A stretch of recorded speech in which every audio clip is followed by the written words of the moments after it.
Good morning, everyone. How you all doing? And welcome to the live watch along between France and Senegal, guys. I hope you're doing well. I hope you're doing fine. Thank you so much for joining me this morning. Of course, guys, sorry about that little hiccup there. I hope you're all doing well. Thank you, guys. And look, this is where it gets to the nitty gritty. Some good games are coming up now, thick and fast. And Senegal against France is one of them. Now, you may remember many years ago where Senegal made their name at the World Cup. It was actually against France in 2002, many years ago, if you remember. And El Hadj Diouf at the time, I believe, scored the winner for Senegal, which was a surprise for everyone during that period as France were the world champions. France ended up being knocked out of the tournament, if we remember. Guys, so this is a very, I would say, historical game in regards to the World Cup. It's a game that, I wouldn't say it has a foregone conclusion. I wouldn't say it's France going to win. I wouldn't say Senegal's going to win. It's a difficult game. It is a real difficult game. And for me, Senegal are probably one of the top two best African teams. Of course, were in the final of the AFCON not so long ago. Did win it. However, it was taken away from them. I felt they won it. But this should be a very interesting game. And I'm looking forward to watching it. Absolutely. And look, you know what? I'm looking at the lineups, and there's a lot of quality in those both lineups. France, one of the favorites, Senegal, one of the dark horses. Who's going to win today? Let's get through to the lineups, guys. Let's get through to the lineups real quickly. Firstly, we're going to start off, of course, with France. France got Magnon in goal. Magnon, of course, plays for AC Milan, age 30. Guys, he plays for AC Milan. They're playing like a 4-2-3-1. They got Theo Hernandez, who plays for Al Hilal at the moment in Saudi Arabia. We have got Upamecano, who he plays for Bayern Munich, of course, a 27-year-old defender.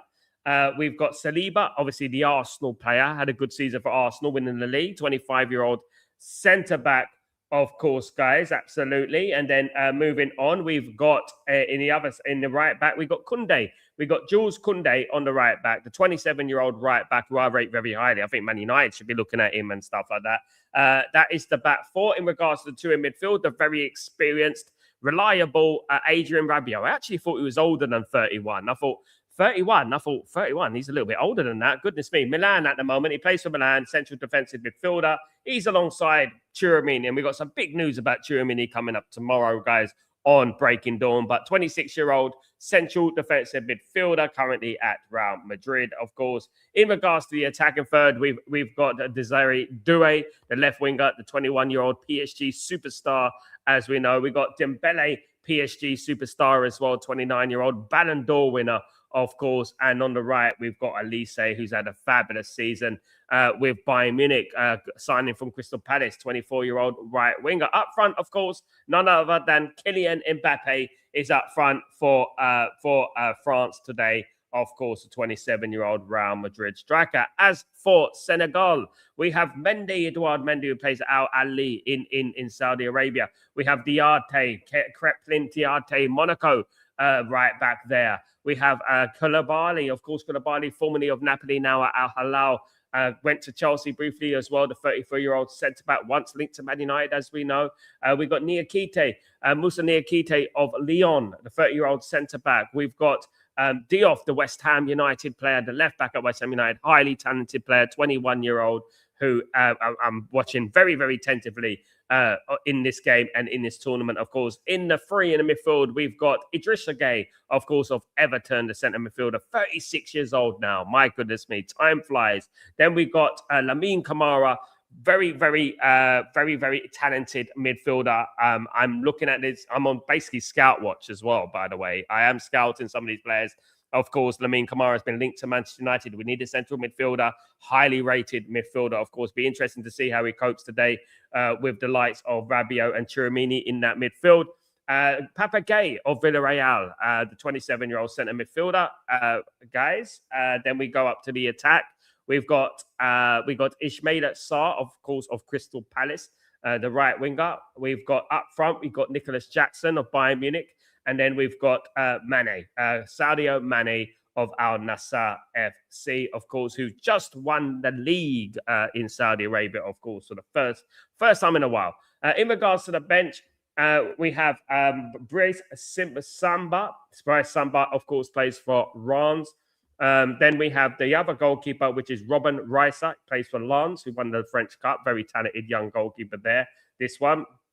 And then we have Ibrahim Konate formerly of Liverpool, now plays for Real Madrid, of course. Then we have Lucas Digne of Aston Villa. Lucas Digne, of course, had a fantastic season with Aston Villa last season, winning the Europa League, of course.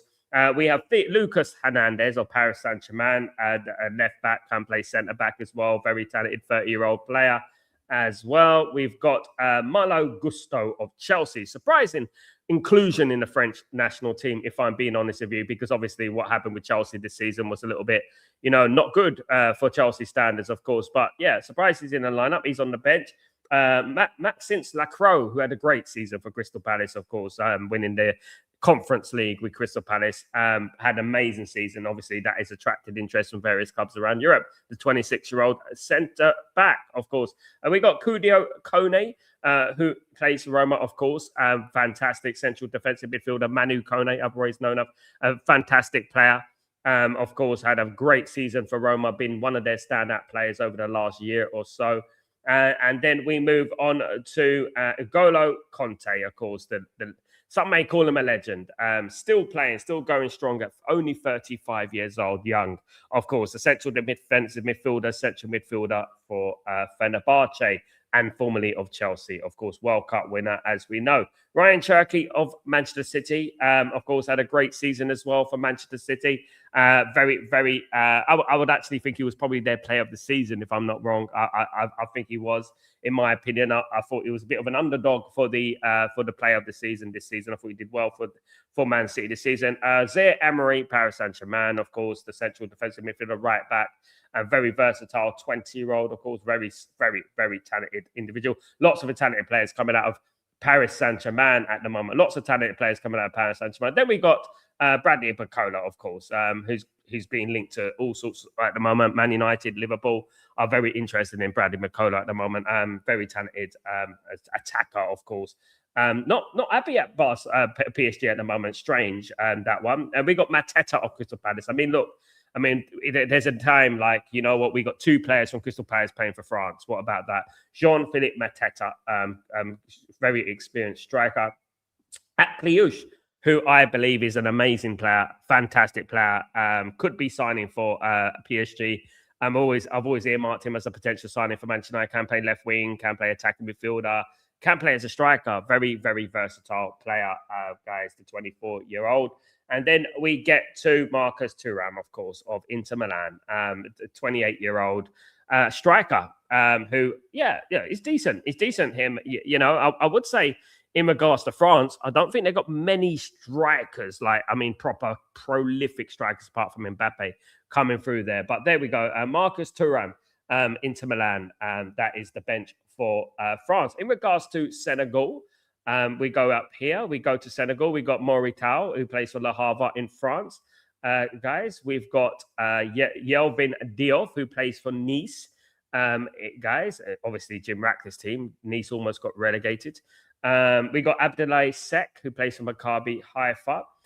We've got Antoine Mendy, who plays for Nice as well. Again, relegated side. Almost relegated side. Galatasaray is Ismail Jacobs. We got the left back. We got Mamadou Sarr, who plays for Chelsea, of course. The right back, the centre back there. We've got Baro Ndiaye, who's the defensive midfielder playing for Bayern Munich. We've got Habib Diarra, who plays for Sunderland, of course, had a good season, Sunderland. So anyone in that squad obviously done very well for Sunderland. Papa Sarr, we've got of Tottenham Hotspur, of course, did well for Tottenham in a difficult season for Spurs, I believe. Then we got Pape Cisse. He plays for Rayo Vallecano in Spain, the defensive midfielder, centre-back. Then we've got Asano Diao, who plays for Como. Now, Como, of course, came fourth in Serie A. Absolutely fantastic season for them this season. Amazing season for them. Then we've got Bamba Dieng. He plays for Lorient in France, the striker. We've got Sheriff Ndiaye, who plays for Samsunspor in Turkey. Of course, the left winger, stroke striker. We've got Ibrahim Mbaye, who plays for Paris Saint-Germain, as we know, very good player, capable player, right winger, left winger, versatile, 18-year-old, fantastic player is Mbaye. Great player, that player. We got Iliman Ndiaye, of course, of Everton. Lots of hype about Iliman Ndiaye. Right winger, attacking midfielder, left midfielder. I mean, versatile, linked to Manchester United, linked to loads of big clubs at the moment. Very, very capable player playing on the wing. On the bench, though, this just goes to show you how good Senegal's squad is. You look at Senegal's squad and you look at it and you think, wow, you know what, the talent in both teams is incredible. Both teams are stacked with talent, stacked with big players, you know. And this is why I was so excited for this game. I was looking at this game, I earmarked this game before anything. I was looking at this game thinking, this could be the game, you know what I mean? This could be a game to light at the tournament, definitely. And this could be a shock as well. This could be a shock. This could be a shock for France, you know. Obviously, in the friendlies, Senegal have been pretty good. Of course, the first African team to defeat England, as we know, not long ago in the friendly. Guys, just a little bit of other news in regards to England. England have called up Chalobah, guys, to represent England following Livramento's injury. Now, what do you make of that? Let me know what you make of that. I think that's a bad decision. I mean, when you got the likes of Lewis Hall waiting there, I think you lose Livramento, you replace him light for light, don't you? You get a player that's light for light. You don't get Chalobah, who's not a left back, right back. What is that? You know, I don't understand that. But yeah, Livramento has gone home. He will unfortunately missed the World Cup because of his injury. And yeah, Chalobah has been called up to the England squad, just to let you guys know. Absolutely. So welcome to the stream, everyone. Hope everyone is doing well. Thank you, everyone, for joining me today. I really appreciate you this evening. Good to see you, Ephraim. Good to see Bobby, the legend. Good to see you. Big up Marky Mark, my legend. Hope you're doing well. How are you going? I think this is a good game. 3-2 to France. I would love that, Marky Marky. That would be a great game, wouldn't it? If it managed to be 3-2 to France, I would love a high-scoring game. You know, that would be great. Of course, we had a couple of decent games this morning. 2-2, says Ephraim. A big up, Hussein. What's going on? Hello, how are you? Hope you're well. Good to see you, Hussein. Thank you. I'm very well. How are you, my friend? It seems like we will end up with Somerville. I don't understand this Somerville link. Obviously, man, he's a winger, more or less. So I don't understand why Man United are earmarking Somerville. Now, I've got big news about Somerville tomorrow morning. My mate is telling me that there's some big news going on in regards to that, in the double deal going on over there. So I'm gonna be reporting that exclusively tomorrow, guys, at 7 a.m. UK time. Of course, 10 a.m. my time. Guys, we're just in with the national anthems at the moment. Just watching the national anthem, waiting for, obviously, the game to kick off. Let me just see which one is ahead. I've got the game on a couple of things. I'm just seeing which one is ahead because I want to be ahead of the game, not behind the game, of course. So yeah, I'm going to see which one is ahead and which one is not. You know what I mean? At the end of the day, I do have options on which ones and which ones to pick. You know, I do have options. Let me have a look. There we go. Let me have a look here. So let's see this. Rajat, big up, brother. How you doing, my friend? Hope you're doing well. Good to see you. Good to see you, of course. So that one's ahead. That one's ahead.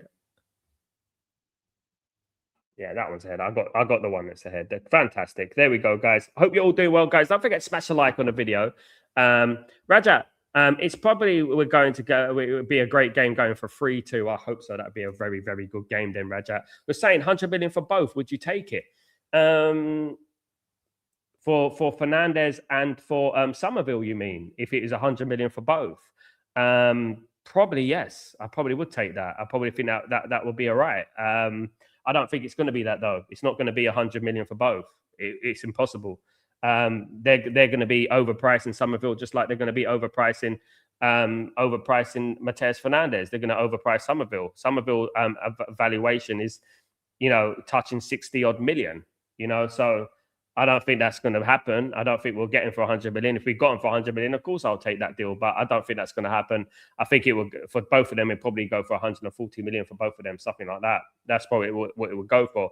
And at this moment in time, I don't think Man United really should be prioritizing a winger. I don't know why we're looking at a winger right now when we should be fixing that midfield before we do anything else. It just seems like a bit weird. And also, guys, I'm very wary of West Ham United. I don't like signing too many players from teams that got relegated. 1 or 2 is okay. Of course, we signed Roy Keane from relegated Nottingham Forest, if we remember, for a record fee. But one player here and there, not two or three from West Ham United. I think that wouldn't be great. And yeah, look, Somerville is a good winger. I think he plays on the left. He can play on the left, doesn't he? But he's very typical cut in and shoot kind of player.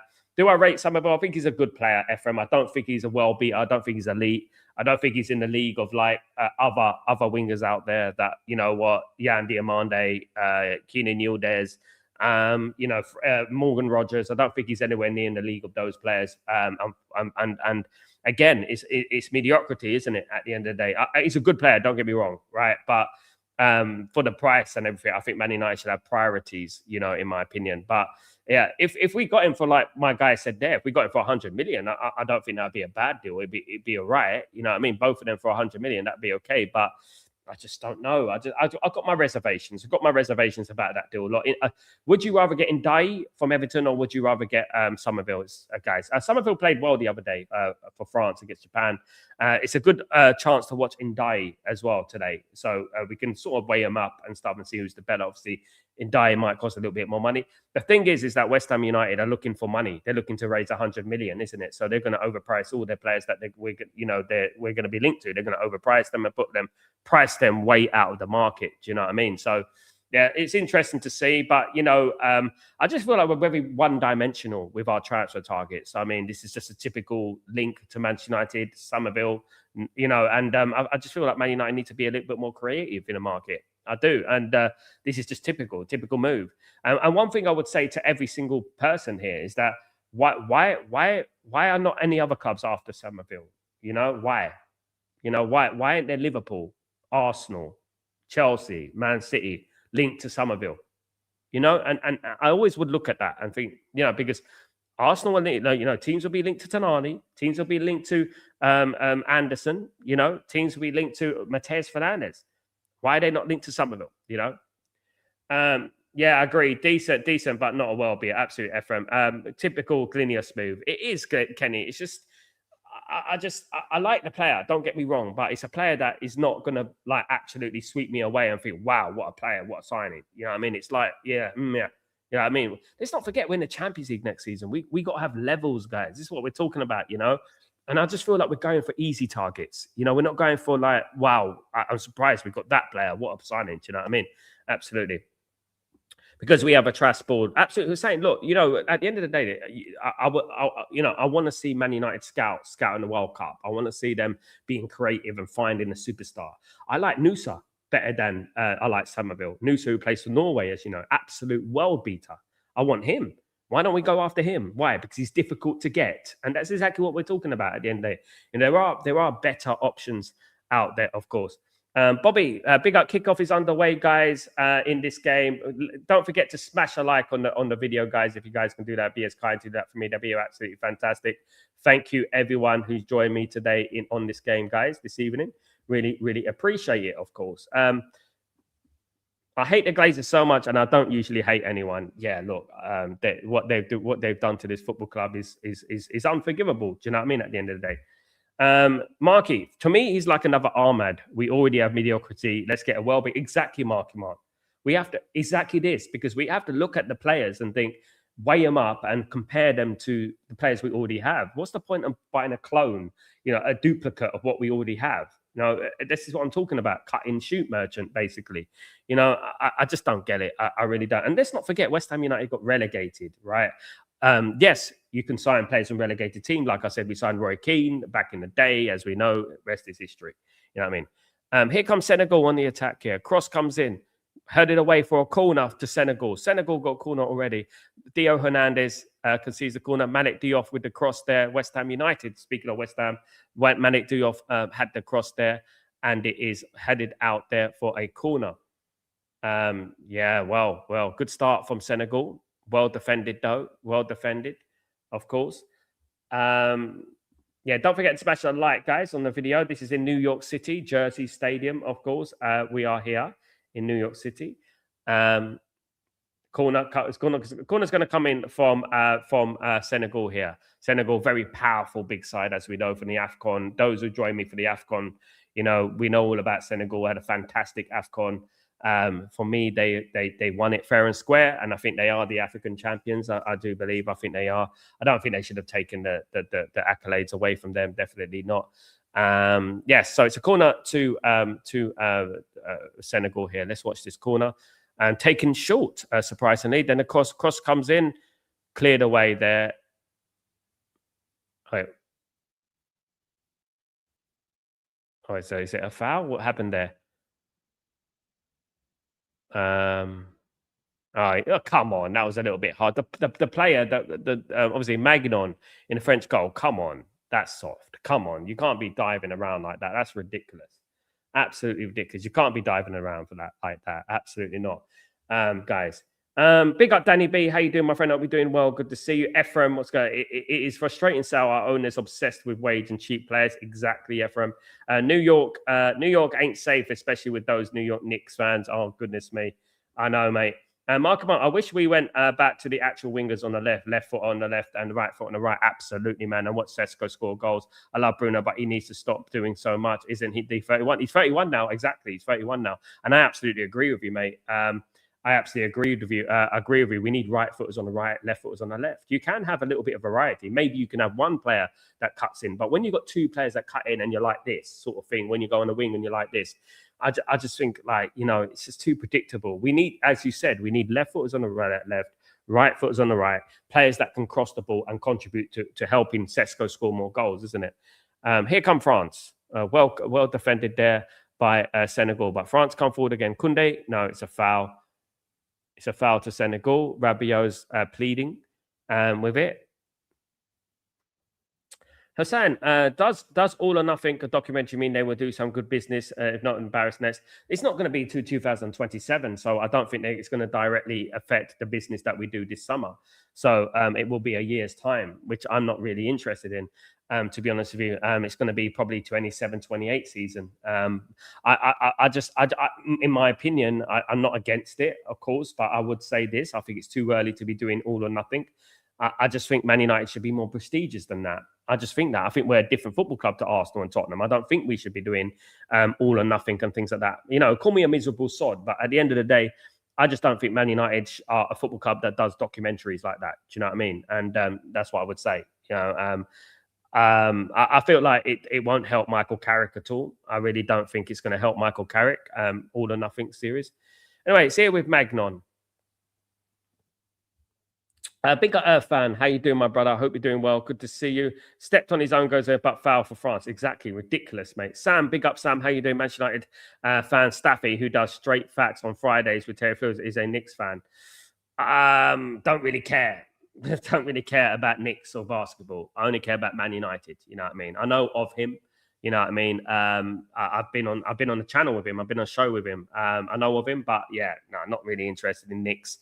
I have one priority, and that's Manchester United. I don't have allegiances with anyone else. You know what I mean? That's it. Whether it's basketball, I don't like people having their in their YouTube, in their like social media profiles, Man United and not me. It's Man United only. That's it. Do you know what I mean? Not Man United and Knicks. I don't care whether they're different sport or not. For me, it's Man United only. I don't even mention if I support another basketball team or whatever like that. I won't even mention it for me. It's just Man United and Man United alone. That's for me. Anyway, here comes France, Rabiot. On the left-hand side, pushing forward to Theo Hernandez. Well defended again by Senegal. Senegal, of course, playing from left to right in white and green. Guys. Out here on the right-hand side with Senegal, with Kamara. Kamara, of course, Lamine Kamara. Excellent player, of course. Looking forward to seeing Diatta as well in the right-back position as well. So looking forward to seeing that. The goalkeeper, Mendy, for Senegal. Slowing the play down somewhat. Bear me a second, guys.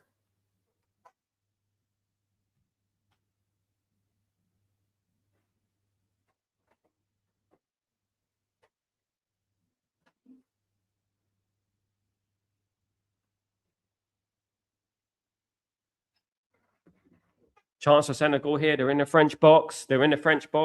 Good tackle there. Good tackle from France. It was Upamecano who managed to get the ball away in the end. and it's a free kick. No, it's not a free kick to France. Senegal come forward again. Good start from Senegal, to be fair. They're playing very well so far. Good little bit of one-touch football going on. Here we go. Good little bone. That's a free kick to Senegal. No, I thought he body checked him. I thought he well one back again. Wow, Senegal on the fire. It's a long ball straight to Magnon there. Irfan, I'm pretty sure there is someone cooking. Why would they be so confident? In my opinion, Spurs is just a distraction. I don't know, mate.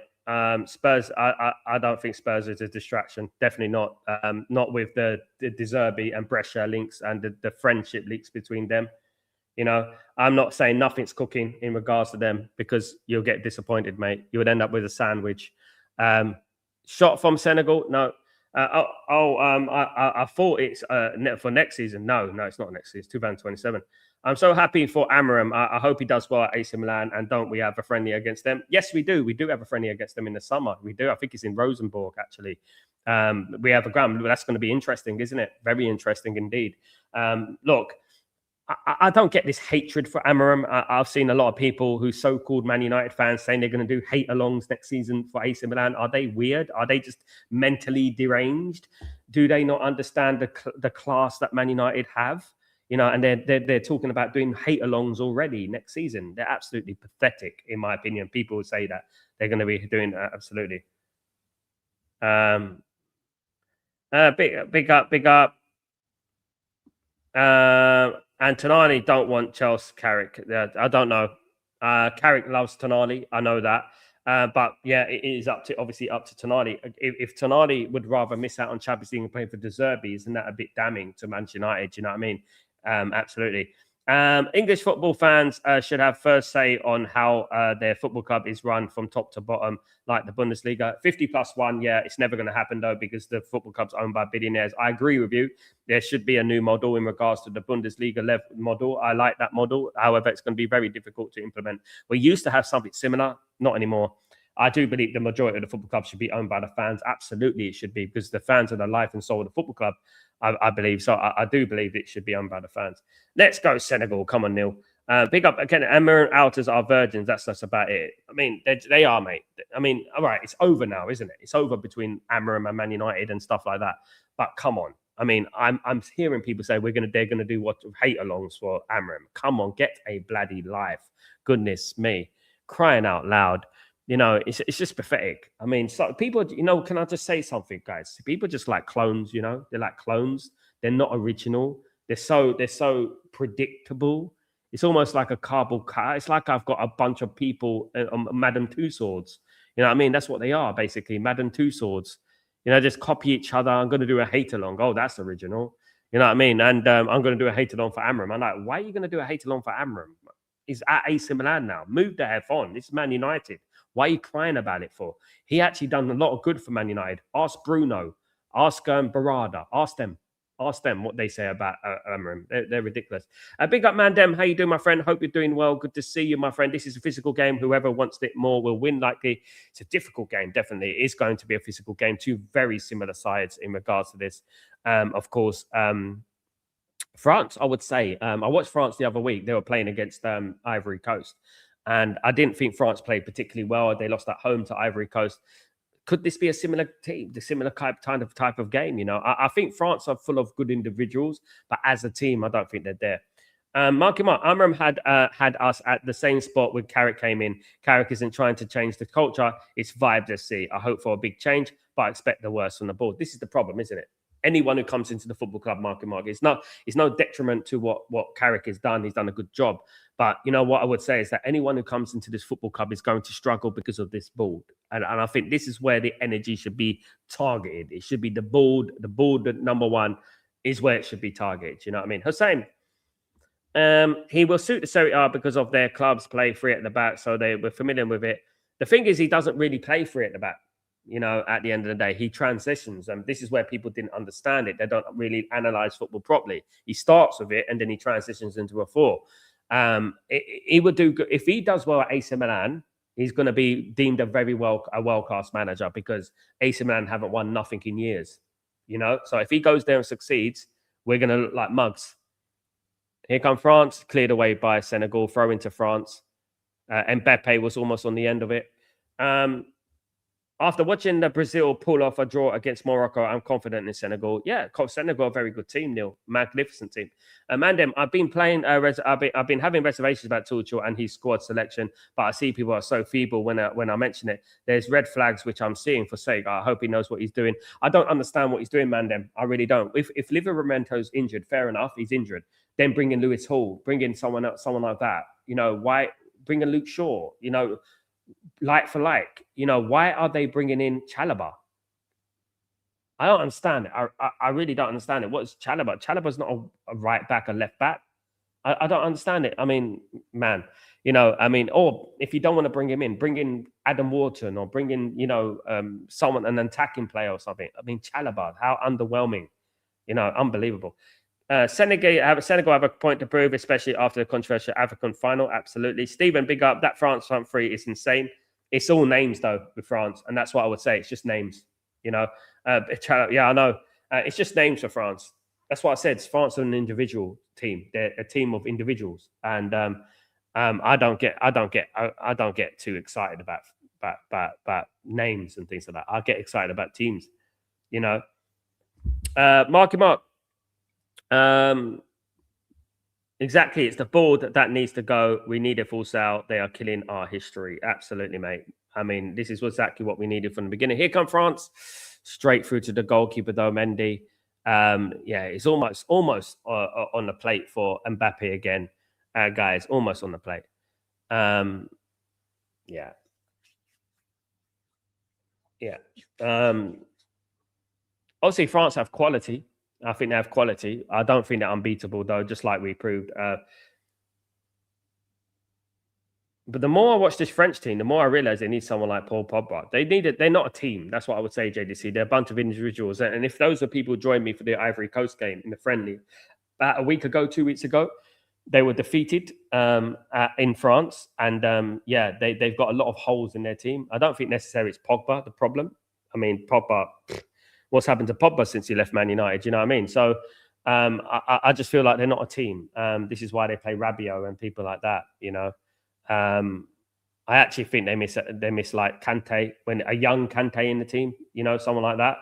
But Kante's on the bench, but he's past it, isn't he? Neil, Paula Bill Pogba with Conte, yeah, with Conte was good.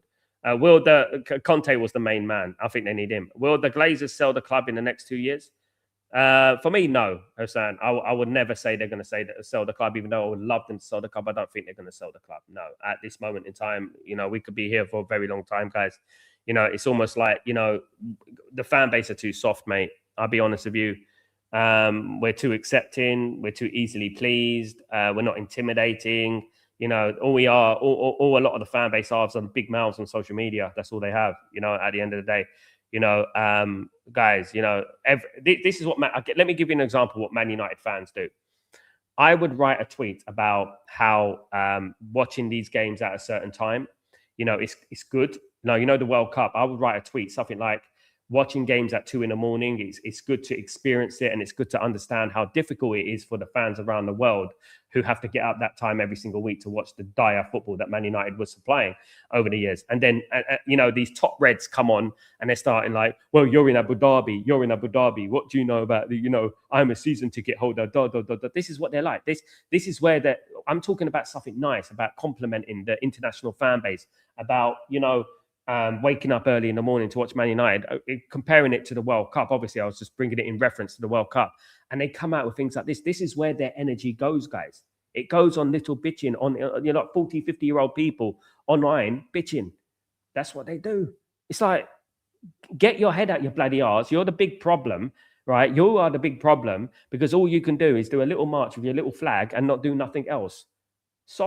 Softies. Honestly, they get on my nerves. Honestly, jelly belly bloody idiots. Honestly, honest to God, they're the reason that we are where we are. Honestly, these top reds and that are far more interested in attacking me, who's actually, you know, actually done things in regards to the Glazers, rather than, you know, going after the real problem. You know what I mean? I think need Kante more than Pogba. I agree with that. Absolutely. You know. Yeah. Their young days were much better though. But Pogs and Kante complemented each other very well when they were playing together, especially for France back 2018. They complement each other incredibly well. Definitely. Unfortunately, Pogba went off the radar, didn't he? So, but Kante definitely was the reason that Pogba played so well. But I would say that they haven't replaced Kante really. They still got Rabiot in the team. I think Kante was just it was like the water carrier, isn't it? The old cliche. Even Ronaldo couldn't get them out or unite the fans against them. The fans are just not. They're just. I mean, honestly, they got more. They're more interested in attacking people online than doing anything about the football club, about the ownership. That's what they're interested in. This is why Liverpool, if Liverpool fans wanted their ownership out, they'll get their ownership out because they unify. Rather than attacking people online and stuff like that. Man United fans, like a lot of them are bigots. This is why we got Jim Ratcliffe in charge now. We got Jim Ratcliffe because a lot of them, fell for the heartstrings. Oh, Manchester born and bred, fake Man United fan thing, and that's the thing. They annoy me. They get on my nerves. Honest to God, bunch of jelly baby idiots, man. Honestly, jelly belly idiots, man. Honest to God, just more interested in having a pint at match day than actually doing something about the problem at football club. I give up with it. I tried my best, obviously, but there you go. Chance shot from France, blocked. I think it was Mbappe again who took that shot. It's Rabiot. Yeah, back and forth this game. Very, very, very entertaining game so far. 80 minutes gone. Still 0-0. Good little play there from France. Cut in well. I think that was Dio. Obviously, Elise playing for France. Excellent player, of course. Come on leaps and bounds this season for Bayern Munich. Great player. But as we know, are France a team? Are they just a bunch of individuals? We're going to find out, isn't it? One thing I know is that Senegal are a team. Definitely. Here comes Senegal on the right-hand side here. Cuts in, crosses in. It's very, very deep there. Very deep. From the number, it was the number 10 there who was running forward. Haven't seen Mane much. Yeah, I haven't seen Mane much. It was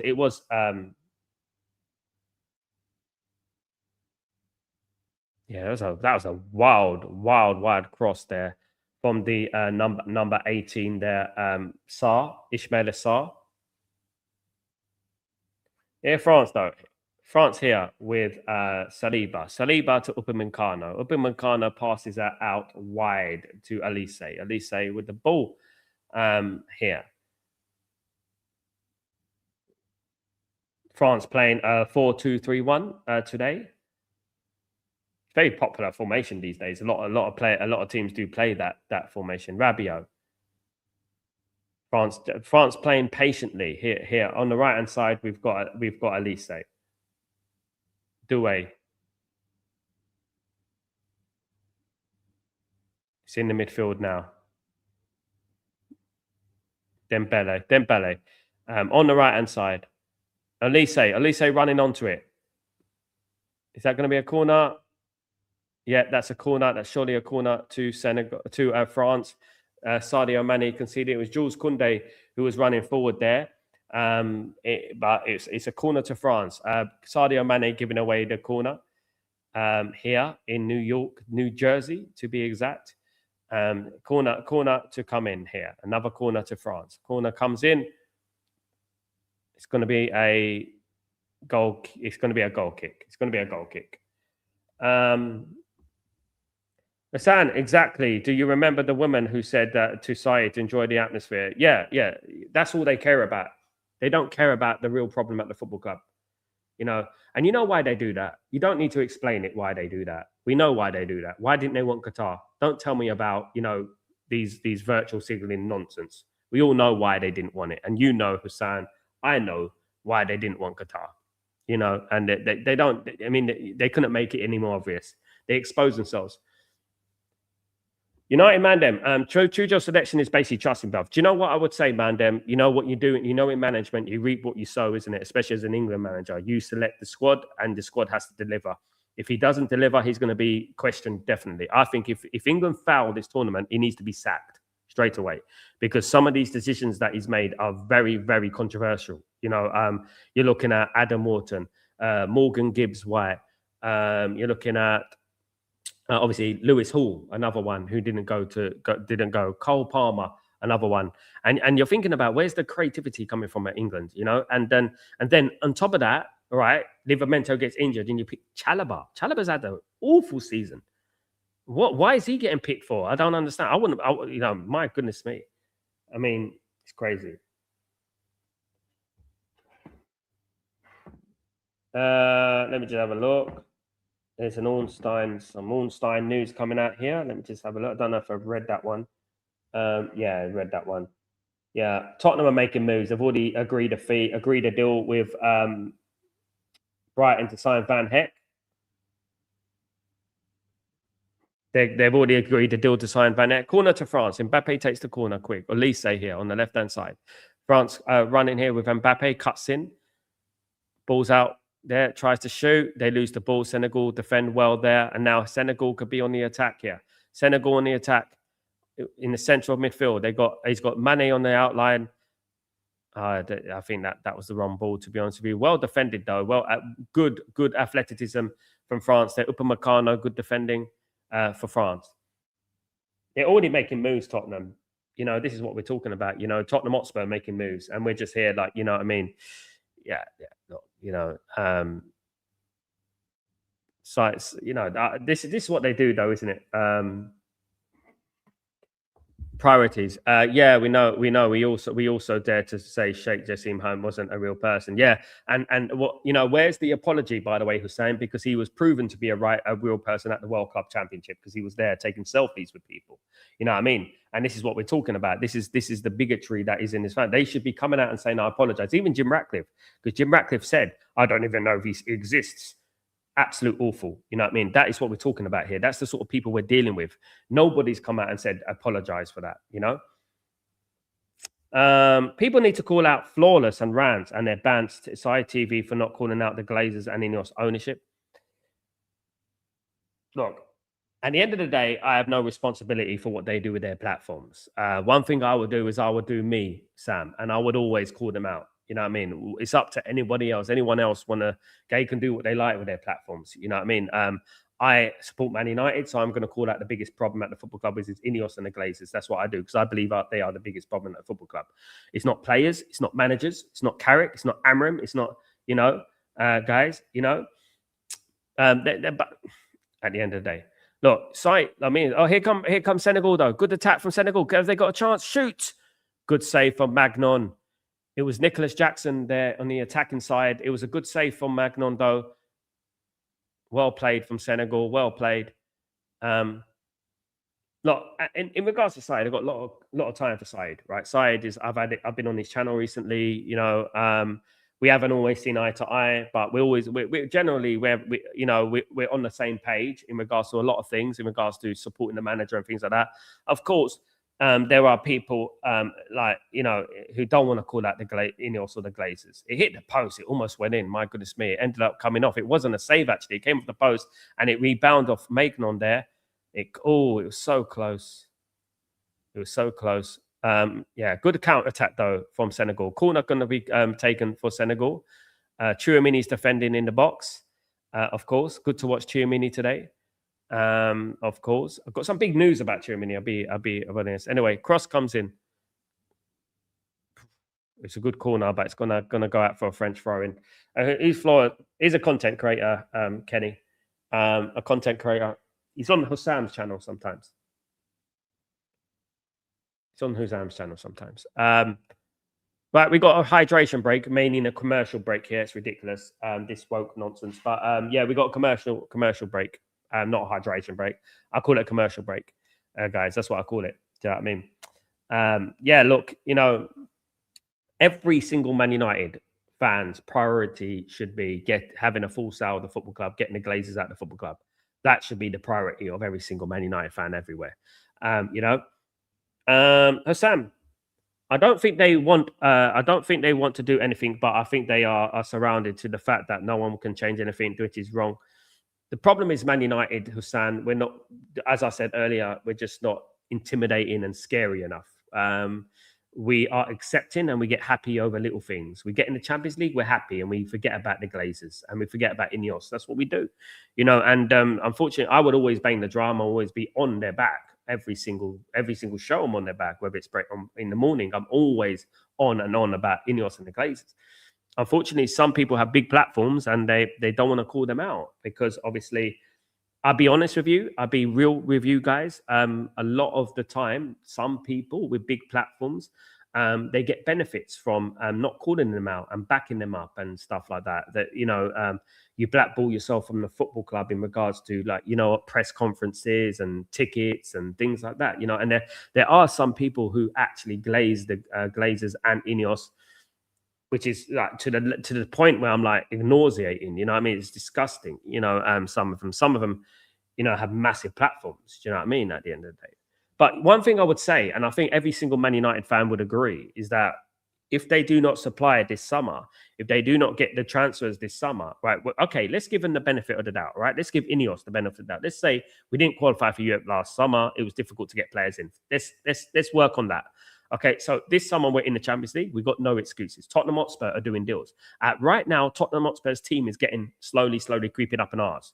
They're getting Van Heck. They might even get Tonali. Tonali and obviously De Zerbi are very close, obviously, as well. So they'll get Tonali and they already got Van Heck. They're going to get ahead of us, Some of signing makes no sense to me for United. Get a CM left back, left winger. I mean, what about a right back, JDC? Where's the right back? We need a right back more than a left back, mate. I know we need both, but we need a right back more than a left back. Where's the right back? We've got Dallo. Right back's the worst position at the moment. We could play Dorgu as a left back. Dorgu's good enough. The right back is the problem. I think it's so underrated. Well, our problem is always on the right. It's so mad at the moment. We have Mazraoui, who's a full back. He's not a winger. He's not a right wing back. He can't go forward. He's very limited. We got Dallo, who's limited in regards to his intelligence in football. He's just a bit of a passion merchant. I think we need a right back as well. I think more than anything. I think we actually need it more than a left back. Luke Shaw and Dallo, Luke Shaw and Dorgu, you can argue can do a job. Who else we got? Diop ahead of Lewis Hall. I don't know. They're both good players, Leeson. They're both good players. I like them both. However, Man United are not looking at, at the moment, looking at getting any of them. In regards to the attacking third, Lewis Hall is better as an attacking left back. And that's what we need. Lewis Hall is better than that. Diop is more of a powerful right back, a breakup, a destroyer, rather than a player that's going to get forward and create numerous amounts. Do you know what I mean? At the end of the day,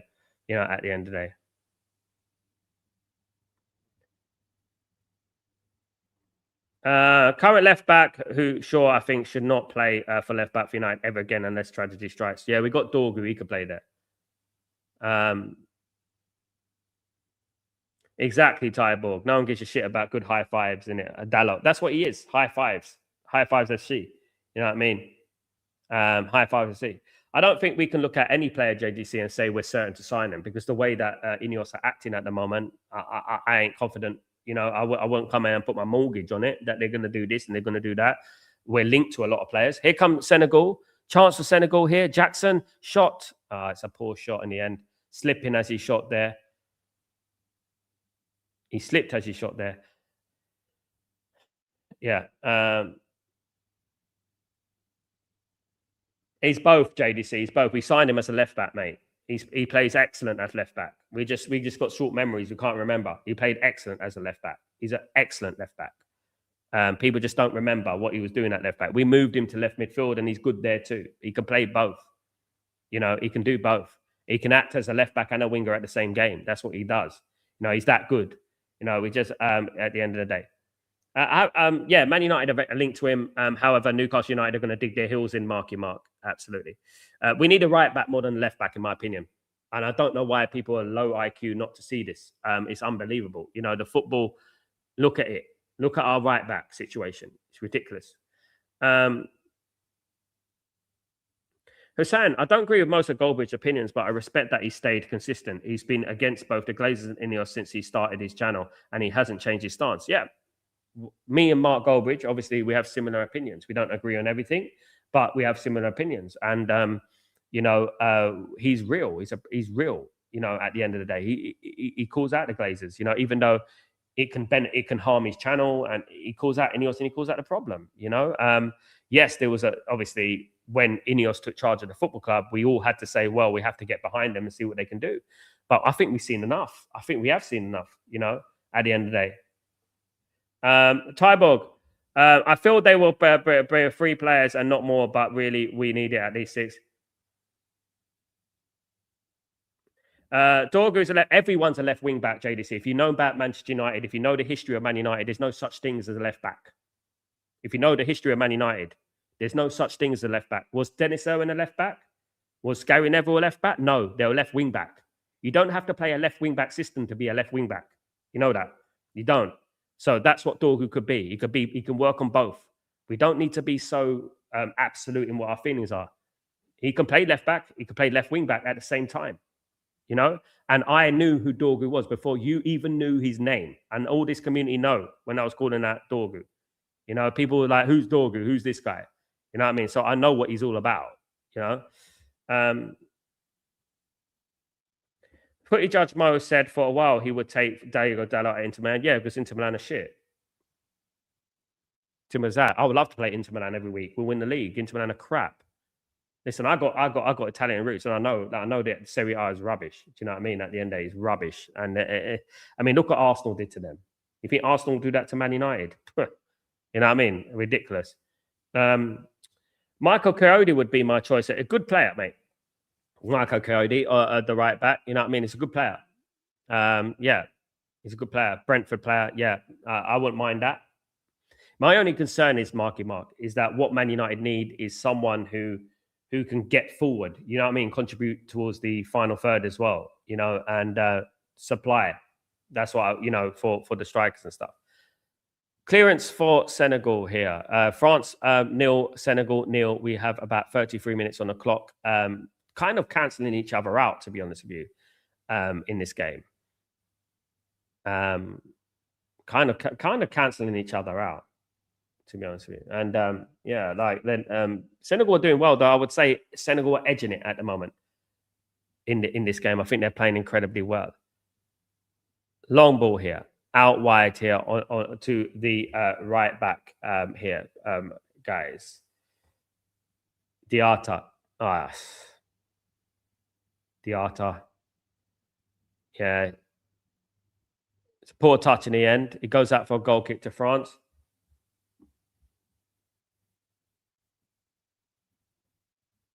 That's not how Man United work.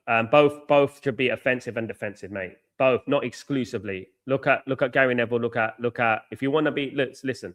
I watched Man United a very long time, probably before you were born. And left back and right back need to be attacking, mate. They need to be back attacking. Not one should be offensive and one should be attacking. No, both attack. Both go forward. That's how real winners do it.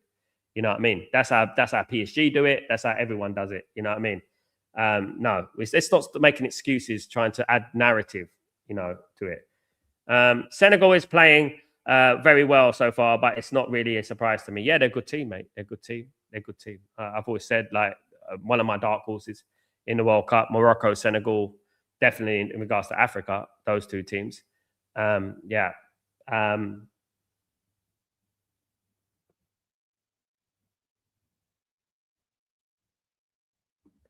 I think he's only 21. Yeah. But you know what Man United need, Marky? They need like a Carfu sort of player. There's a player who plays for Monaco called Vanderson. He plays in Brazil. And he's perfect for Man United, what we need. That's what I would say. And it's perfect for the 4-2-3-1 situation as well. Do you know what I mean? But what I would say is that both fullbacks need to be offensive as well as defensive. Look at Patrice Evra. Look at Gary Neville. Look at Dennis Irwin. Look at Paul Parker. Look at, all these players who played at fullback for Manchester United, went forward and went back, Hossein, what's your opinion on technical players and goals and assist players? I've heard a lot of disregard the goal and assist player because he is a stat pad player. One thing I would say about stat padding, right, is it's only a small element of the game. A lot of people look at stat padding and use it as everything to judge a player. I don't, because when I look at the past of Man United, some of our players didn't have the best stats in the league, but they contributed in regards to the team, the shape, and everything like that. So stat padding is part of it, but it shouldn't be the exclusively everything about football. It shouldn't be that. You know what I mean? It should be like, yeah, we look at that, and then we look at that as well. It's to do with the eye test as well, and what they do for the system, the shape, because stats, when you look at Paul Scholes and you look at, you know, certain players who play for Man United, they didn't necessarily have the best stats in the world, but they were the best, you know, even though they didn't have the best stats. So you could stat pad and still get, like, for example, like you can have penalties and, you know, and free kicks and stuff and stat pad off that, you know. Yeah, Van Nistelrooy's a good player, Marky Mark. I think he would be a great signing. Picked by Ancelotti in the Brazil squad as well, you know. I think it'd be an excellent sign. 37 minutes on the clock, guys. France 0, Senegal 0 at the moment. Nothing going at the moment in regards to this game. Senegal, I would say, have been edging it in this game. Is Maignan with a goal kick. Take very, very slow, very pedestrian. Long kick from Maignan. Looking out there for the winger. But well played again from Senegal. Senegal are picking up the loose balls fantastically well. Here, like if you want to learn about like Diop, Hadj Diop, Malik Diop, sorry. If you want to learn about Malik Diop, watch this game, and you'll learn a lot about Malik Diop in regards to his left back position. If we talk about the left back, you'll learn a lot about Malik Diop in this game, and how much he goes forward, and analyze him on the eyes and see what he does. Here comes Senegal though. They are a gay, just a gay with the pass. It comes out here. No, it's a bit too long. It was a bit too long for Nicholas Jackson there. Nicholas Jackson want to catch up with that. I would rather take Kevin from Fulham than Sanderberg. What's that about Sanderberg? I haven't heard nothing about Sanderberg recently. I haven't heard much about Sanderberg in the recent weeks, guys. I don't know about you. I haven't heard much about him in recent weeks. I haven't heard much about Sanderberg. Good player though. So, yeah, Kevin's good. Let me just check this. Actually, I knew this game could have went two ways. I knew it could have went two ways. I thought it could have went, you know, in a way that is entertaining and stuff like that, or a way that is pragmatic and canceling each other out and stuff like that. Do you know what I mean? For me, it could have worked both ways in this. Here comes Senegal, though, on the right-hand side. It's Nicholas Jackson. Nicholas Jackson cuts in. Good little bit of play. Senegal, they got it in the edge of the D. Shot. Straight at Maignan. Straight at Maignan.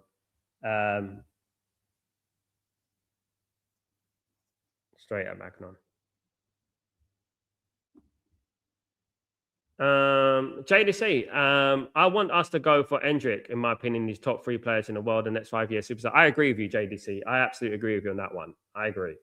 I think Endrick is a fabulous player, and I think he's incredibly underwhelmed. I mean, has he been on loan at Lyon, isn't it? And he's done very well there. I think it would be a great signing for JDC. Absolutely, spot on. I don't know why we're not looking at these players. I don't know why Man United are looking for mediocrity. I don't know why. When you've got players like, obviously, Endrick out there who you can sign.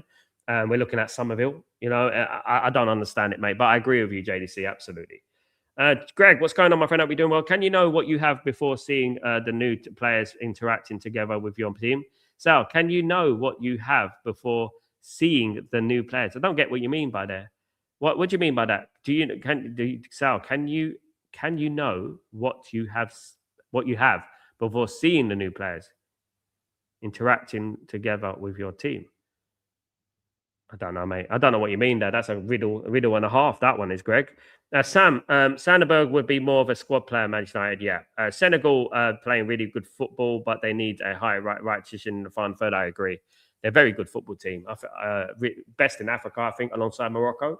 I think they're better than Morocco, in my opinion. I think they're just ahead of Morocco, but I think Morocco are second there. But both very good teams in Africa. And I think those two teams there are the ones that could be the good players, not Morocco. Nicholas Jackson, I don't know what's happening with Nicholas Jackson. It looks like he's a little bit injured. That'll be a blow, of course, for Senegal. It's an important player for them. He might come on. He's walking off. He might come back on. But let's have a look what's going on here. So he's coming. He's coming off the pitch. Don't know what's going on.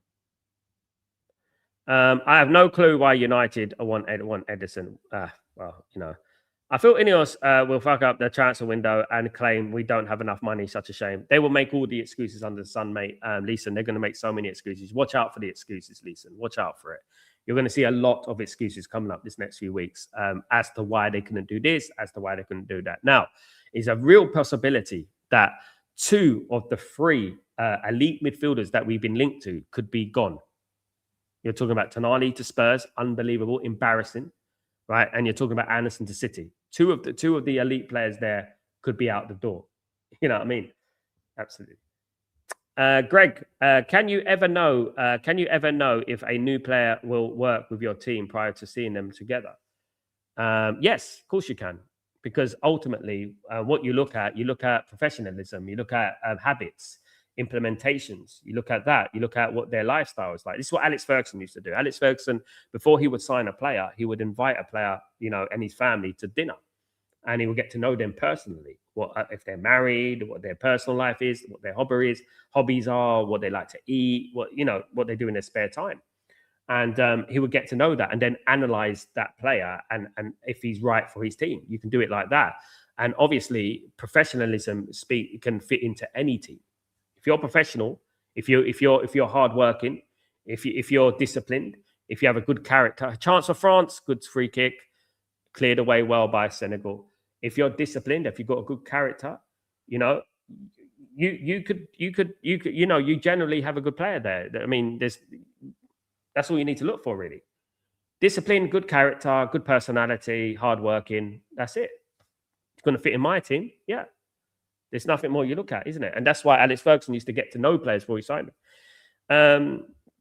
JDC, Endrick would be available, as I don't think he will get in time in Madrid. He is already 10 times the player compared to Somerville, and his ceiling is best in the world. JDC, I completely agree with you, my friend. I completely agree with you. He's going to be a world-class player, definitely. And I don't know, is he in a Brazil squad? I think he is.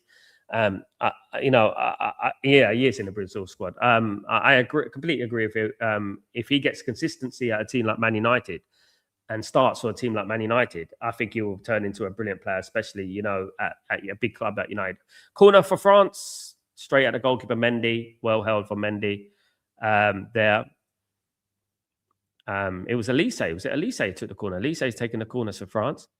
A little bit surprising. Elise be taking the corners. But yeah, look, Somerville is a good player, but that's where the buck stops. A good player. That's it. I don't think his ceiling is like, wow. You know what I mean? I look at West Ham, right? And I'm very unbiased when it comes to looking at players. I don't look at players with emotion. That is my favorite player on that. I look at player based on what he can do for Man United. I look at Mateus Fernandes, Man United player. Absolutely. I look at maybe Malik Diop from West Ham. Yeah. Could be a good player on the left back position for Man United. Yes. I don't look at Somerville. I've never looked at him and thought, that player, yeah. I thought, he's decent. He's quick. That's about it. I mean, is he much better than what we have? And that's what you have to compare yourself to, isn't it? It's like what Marky Mark said earlier. Is he much better than what we have? Is he better than what we have? You have to measure it. You know what I mean? That's the same with the midfield situation. Is he better than what we have? Yeah,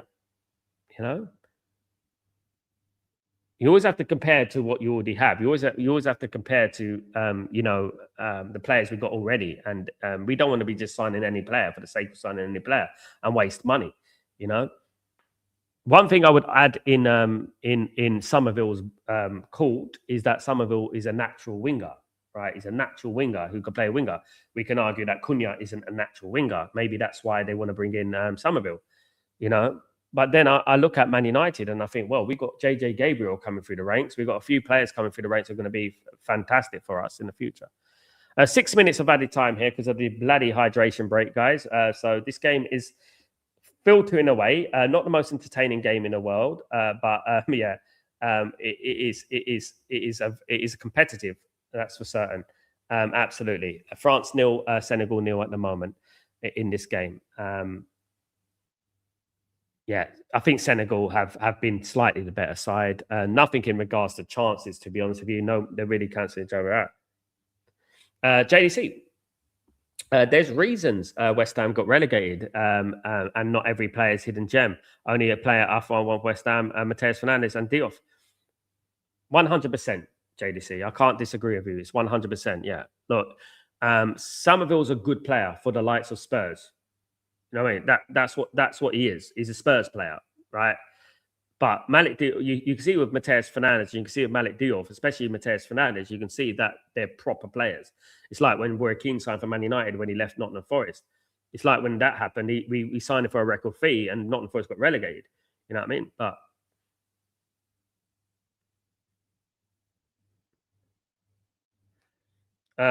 yes, they do, Gregory. Yes, they do. Yes, they do. Yeah, they do. Um, I think if Man United, I can honestly say though, can I say this? I think if Man United fix the midfield, I think a lot of Man United's problems will be solved. I think if they could fix that midfield and if they can build that midfield, maybe bring in a couple of fullbacks, I think we'll be good. If we brought in two good fullbacks, right, a right back and a left back, and brought in a midfield, I think we'll be all right. I do. Obviously, everything else would be a bonus. I think the attack, though, should be the last priority. Although we do need a backup striker, 100%. We need a backup striker because the backup strikers, you can't just rely on Benjamin Sesko. Something happens to Benjamin Sesko, which it did last season. Who we got to replace? You know, that's what I would say. Yeah. Long ball from France here, straight to the goalkeeper Mendy, collected by Mendy. Poor from France though. I haven't been impressed with France, to be honest with you, this first half. Definitely not. Haven't been. I mean, it's like I said, they're a bunch of individuals. You know, they haven't got that little thing that they used to have, that little bit of class. I mean, they've got a bunch of it.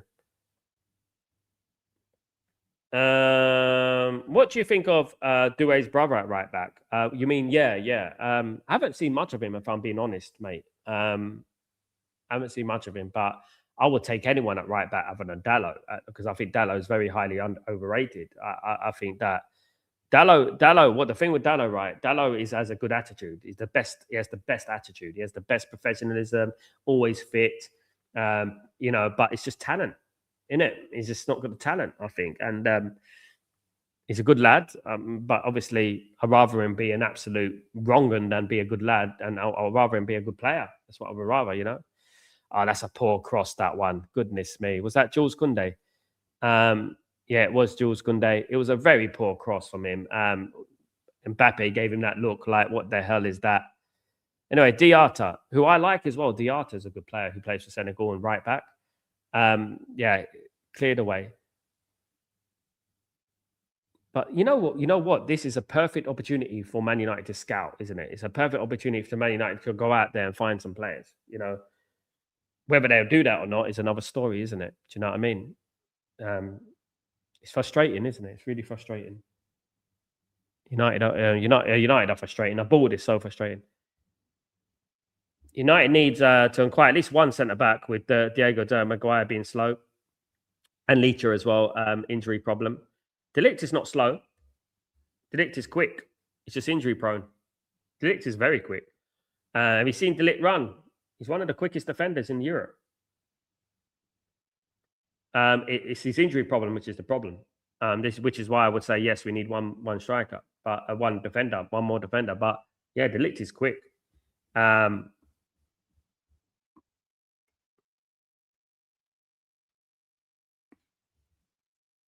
Big up everyone. Don't forget to subscribe, smash a like as well on the channel, guys. The only reason we're not buying Tonali is because the board has already decided Mainu as a sure shot starter, and Tonali and Mainu are very similar. This is another Rashford saga waiting to happen. Do they understand that we're in the Champions League next season? Here's a chance for Senegal. Chance. Oh my goodness, has he missed it? It had to be Nicholas Jackson, didn't it? That guy is useless. My goodness me, how did he miss that? He got his technique all wrong. No, it was Ishmael. Sorry, it was Ishmael there. He got his technique all wrong. It wasn't Jackson. It was Ishmael, the defender, I suppose. Yeah, but that is poor. He just needed to get over the ball and hit it into the corner. That is poor, man. That is really, really poor. That should have been 1-0 to Senegal.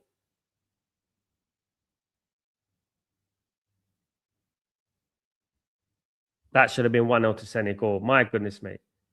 It was Ismail Assar with a chance. But it's half time, guys. That was a massive chance. What a way that would have been to end the first half for Senegal. But that is a bad miss, to be honest with you. That might cost them. That might cost them in the end. Do you know what I mean? Goodness me. Don't they understand? Like, yeah, I was talking JDC about Man United and their options. Don't they understand we're in the Champions League next season, that we need more than one player per position? You know, or what, we're just going to play Mainu every single game next season? Is that how it's going to be? You know, we need two players per position. You know, we're going to lose Ugarte. Ugarte is going to leave. You know, we've already lost Casemiro. What, we're going to have Edison, Mateus Fernandes, and Mainu. So we've got two players for one position, but we got one for one up the other position. So yeah, we need a lot more. You know, we need a lot more. In theory, we need two positions per every single position. In theory, we need two per every position. Do you know what I mean? Absolutely. Yeah, I got you, Greg. Big up, Greg. Yeah. I thought you meant Sla. I didn't read it properly, but yeah. Maguire, yeah, De Ligt's got an injury problem. I don't know what's going on with De Ligt at the moment. Lots of theories out there in regards to De Ligt, his injury record, and also Licha Martinez. What's going on with Licha Martinez's injury record as well? You know what I mean? Yeah. Our board and some of our fans treat Manu like Zidane. Yeah, because I know. That's why he's gassed. That's why, you know, when you act like players have already made it, that's what happens, isn't it? They get an ego and they think they're better than they are. I mean, he's got a new contract now. He's got a big bumper contract. Nowhere to hide now. Next season, it's a massive season for Kobe Manu. Look, he's a talented player. Don't get me wrong. I still think there's something there about Kobe Manu that's missing. I don't know what it is. It's just something missing in his game. You know, there's something. It's that little bit of something that's missing. You know what I mean? Nobody is coming back from his surgery within 6 months. It's going to be difficult.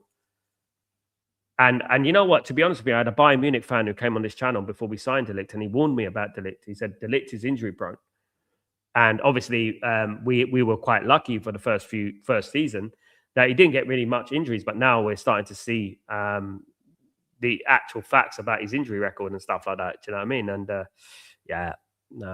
it's unfortunate, but we knew. Yeah, look, we've got Lenny Yoro, we've got Aiden Heaven. I think that's the future. Those centre backs there, Aiden Heaven and Lenny Yoro, should be the future centre backs, and we should play them together a lot more. I agree with Harry Maguire being slow. I agree we need better than Harry Maguire because we can't play a high line when we have Harry Maguire. I think we should go out there and get one more defender, maybe a Castillo Locaba, that kind of defender. You know, or Slotterbeck, like you like, go and get him. You know, as a good squad player, as a defender. We're in the Champions League, like I said, we need two players per position. You know, and like I said, at the moment we haven't even got one. You know, it's crazy. We have to wait and see, Greg. Nothing confirmed yet, but if he's out for the season, there's no point us carrying on with him. There's no point us carrying on if he's out for the season. There's no point us carrying on with him. Absolutely not. Sadly, you know, he's a good player, one of our best players before he got injured, wasn't he? You know, but unfortunately, we just can't be hanging on, and we're not A&E, you know what I mean, FC, you know, at the end of the day. Yeah.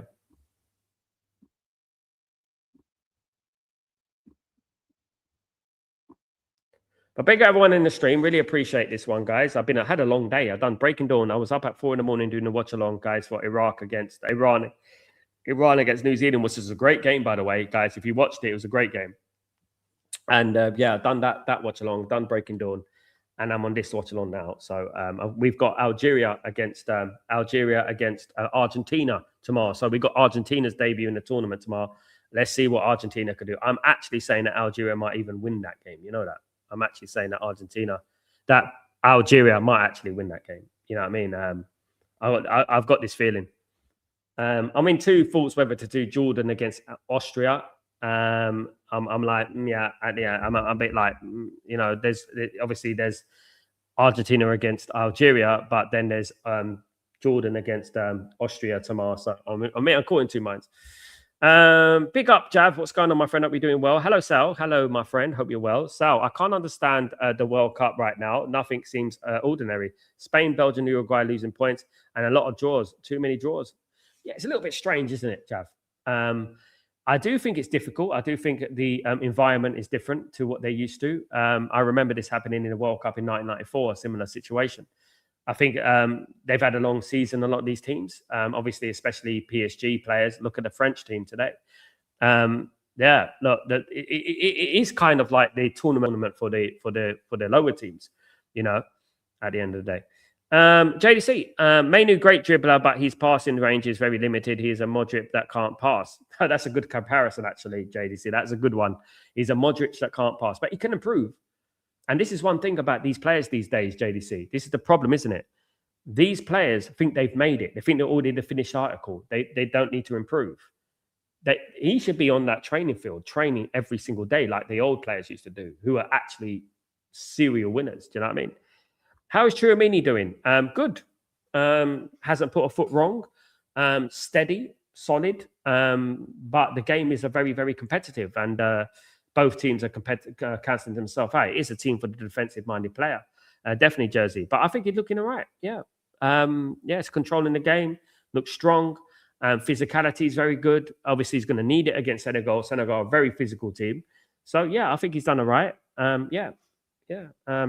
Looks like a good number CDM, definitely. Definitely. But I don't think there's anything in the way of attacking thing. I think the attacking thirds have been a little bit not good today, surprisingly. But Chouamini's looked all right. Yeah. Wouldn't mind Chouamini at Man United. I think we all can agree with that. Do you know what I mean? Absolutely. To get the best out of Chouamini, you need JDC. You need collaborations, don't you? In football, you need collaborations. You need players that can complement each other. It's like you said, isn't it? Mainu and Tonali wouldn't complement each other. You know what I mean? You need like a Kante and Pogba, like you said, like people said earlier. Like you need the two players that one could stay, one can go. Paul Scholes, Roy Keane, very different. That's what you need, isn't it? And I've always said that Anderson and someone like Angelo Stiller would have been a really good midfield, or Anderson and Mainu would be a good midfield too. Gregory, Sal, would you imagine any United player slacking off during the United? No, absolutely not. And this is what we miss, Greg. I don't know if Roy Keane would actually fit into this new generation. To be honest with you, I think they'll fall out of the arguments and everything and all sorts. Roy Keane was what did Alex Ferguson call Roy Keane? He said he was the manager on the pitch, and he was, and definitely, we miss players. We do need someone like that at the football club. I'll be honest. We do need a Roy Keane. I mean, we're literally desperate for a player like Roy Keane to come into Man United. Absolutely. It's a godsend. You know what I mean? But they're not around anymore. These type of players are not around anymore. These Roy Keane sort of players and stuff like that. Yeah, unfortunately, not around anymore. Roy Keane, what a buy he was, though. What a signing. And this is what I'm saying. I remember when we signed Roy Keane, and Anderson gives me that vibe. He gives me that vibe of that, and I think we're going to miss out on him, and I think that would be a mistake, to be honest with you, to miss out on him. If we miss out on him, I think it'd be a mistake, definitely. But we're gonna reap what we sow, of course, and we're gonna, that's what's going to happen. Guys, don't forget, tomorrow morning, I am doing Breaking Dawn. Every single morning, I do get the latest news about 8 o'clock in the morning, UK time.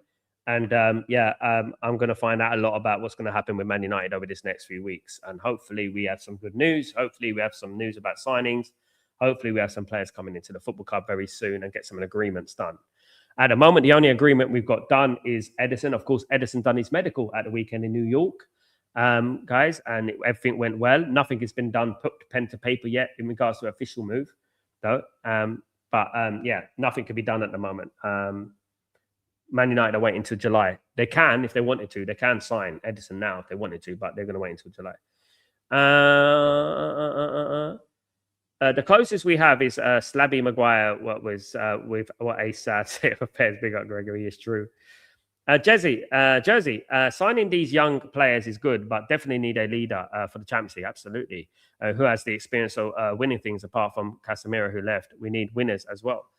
Yeah, it is about like what I would say. It depends. Obviously, if a player like Anderson becomes available, because you've got to look at the player as well. He could be an elite player. He could be a winner playing at a rubbish team. It's about what's up here, isn't it? Like this is one of the reasons I would put Chouamini. I'll bring in Chouamini and say because he's won things, at the end of the day. But if you don't get a winner, if you don't get someone who's experienced at winning things, get the best player available. Get the best player available, the best player. And it doesn't look like Man United are going to do that. And that's the thing. Look, Mateus Fernandes, I'm a big fan of Mateus Fernandes, and I think he's got a high ceiling. I think he's going to do wonders at Man United. I do. But you're absolutely right. You do need players that complement each other. You do. You do need players, an experienced player that can complement the young player, that can help the young player, nurture the young player. Do you know what I mean? It's a little bit like bringing in a backup striker, isn't it? To nurture Sesko, and stuff like that. You do need it. And we don't have enough winners in our team. Our biggest winner, obviously, was Casemiro. And let's not forget, I reckon Casemiro is one of the best midfielders in the country, in Europe last season, let alone the country, let alone the Premier League. And saved us so many times. The goals he scored, his experience just pulled us through to Champions League. But yeah, unless the player is exceptional and you can't miss out on him, you do need winner. You do need experience, of course. You can't just have Kobe Mainoo, Edison, and Mateus Fernandes in the midfield, because then you're looking at it and thinking, what have they won? Together. At the end of the day. JDC, Arda Güler is what our fan base think Mainoo is. Arda Güler is fantastic. Fantastic player. I've been speaking about Arda Güler for a while now. Mainoo's a good player. Look, let's not slander him. He is a good player. He's got a lot of improvement to do. He's had a good second half to the season. Let's see what he can do next season. Let's hopefully he comes good. Do you know what I mean? And it works out for him. I really hope so. Because I like him. He just needs to improve. He just needs to work hard and practice. It's exactly what didn't Bruno say something about that? He needs to train. He needs to train harder. That's what he needs to do. Didn't Bruno say something on the lines of that? He needs to improve. He needs to make sure he gets to that level, because he can. But it's up to him whether he can do that or not. Do you know what I mean? I think it was Bruno said that, yeah. Basically saying that, he doesn't work hard enough indirectly, if you read between the lines. Yeah. Needs to be more intense for me, definitely. Needs to be more intense. Needs to be, 100%. 100%. Guys. Yeah, let's hope so. Big up everyone in the stream, by the way, guys. 0-0 between Senegal and France in this World Cup game. Yeah, it's been a relatively dull game, I would say that, Yeah, that's it. It was Casemiro, JDC. You're right. It was Casemiro. Absolutely. It wasn't Bruno. It was Casemiro. Yes. Casemiro said Mainoo is super talented, but he just needs to keep working. Exactly. What does that mean? That means like he's basically saying that he doesn't work hard enough on his game. If you read between the lines, he's basically saying, yeah, because if the way he said it, it was like, yeah, he's good, but he needs to do this, he needs to do that. Basically, he wouldn't say, oh, he's this, he's rubbish at the moment, he needs to get better. But he articulated it very well. He said, yeah, he needs to work hard. He said, but he needs to work hard. So that's telling you, isn't it, that he doesn't work hard enough, on his game. And Casemiro would know, innit? Because Casemiro's obviously been at Real Madrid, and Casemiro's been at Champions League, won 5 Champions League. He knows what a winner is. He knows how hard you have to work. Kenny, I heard the Premier League fixtures are going to be released in a few days. I mean, can I give you my prediction, guys, for the Premier League fixtures? I'm telling you right now, Manchester United will play a team in the top 4 on the first game of the season. Every time it happens, I think Man United will play a team in the top 4. First game of the season. Yeah. Who are we going to play? I've got a feeling Man United are going to play Arsenal again, or Liverpool, or maybe City, someone like that.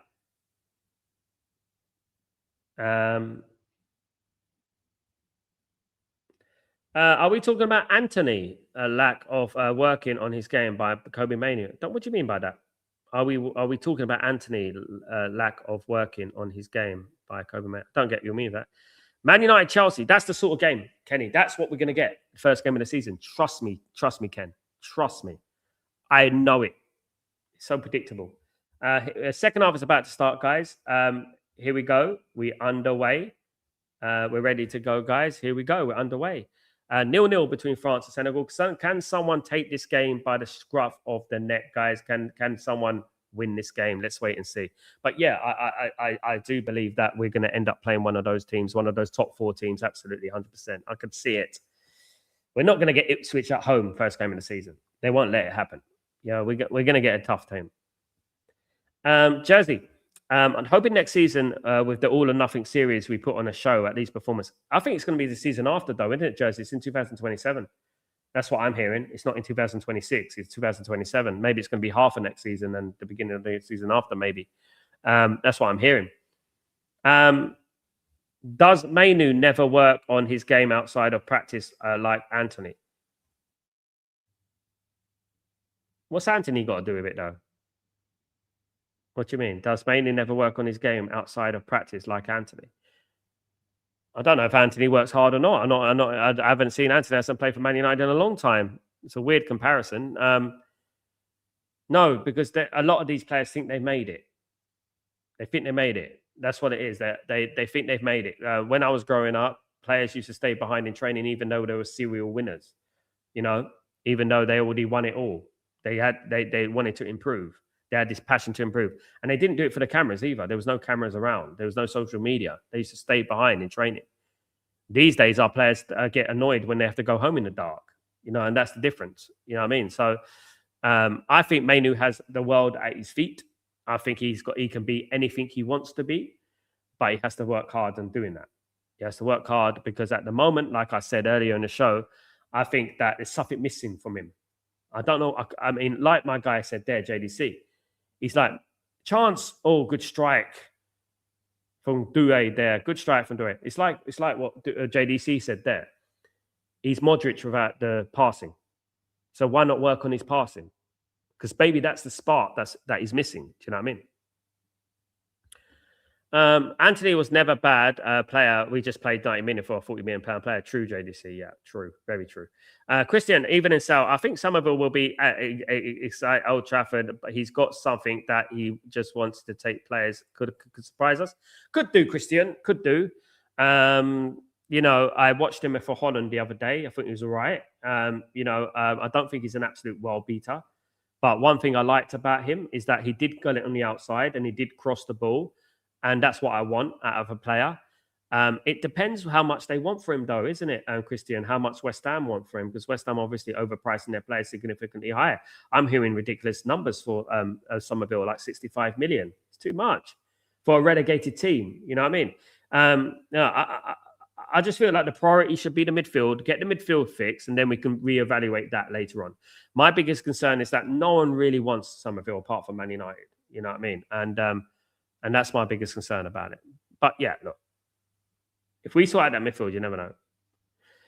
How worried about Kobe Mainu do we need to be? Is it a disaster waiting to happen? I'm very excited about Kobe Mainu. I think Kobe Mainu has the potential to be one of the best midfielders in the world. He has the potential. But he also has the potential to be a flop too. You know, because he's young. That's 20-year-old. That's what it is. He's a 20-year-old. He's got, you know, and he could go either way. It's up to him. It's exactly what Casemiro said, isn't it? He needs to work hard. You know, he does. And I would listen to Casemiro, you know, because Casemiro's been there, seen it, done it. You know, and yeah, he needs to work hard and he needs to improve his game. I think he's a very important player for our future. There's not many players around it. England international, of course. He should be starting for England. Yeah, I think he'll be an absolute game changer. Yeah, but he needs to work hard on himself in his play. Here comes France, though, on the right-hand side here. Oh, it's offside. There was offside. How did he manage to get offside there? Koundé, I think, was offside there. Yeah, but he didn't pass it to Koundé. Oh, yeah, he did pass it to Koundé. He did pass it to him. 0-0, France. It was an entertaining game. This will be I think this will be about the 5th draw in a row, if I'm not wrong. Let me have a look. if this is the draw, right? World Cup results. This will be about the fifth draw in a row, right?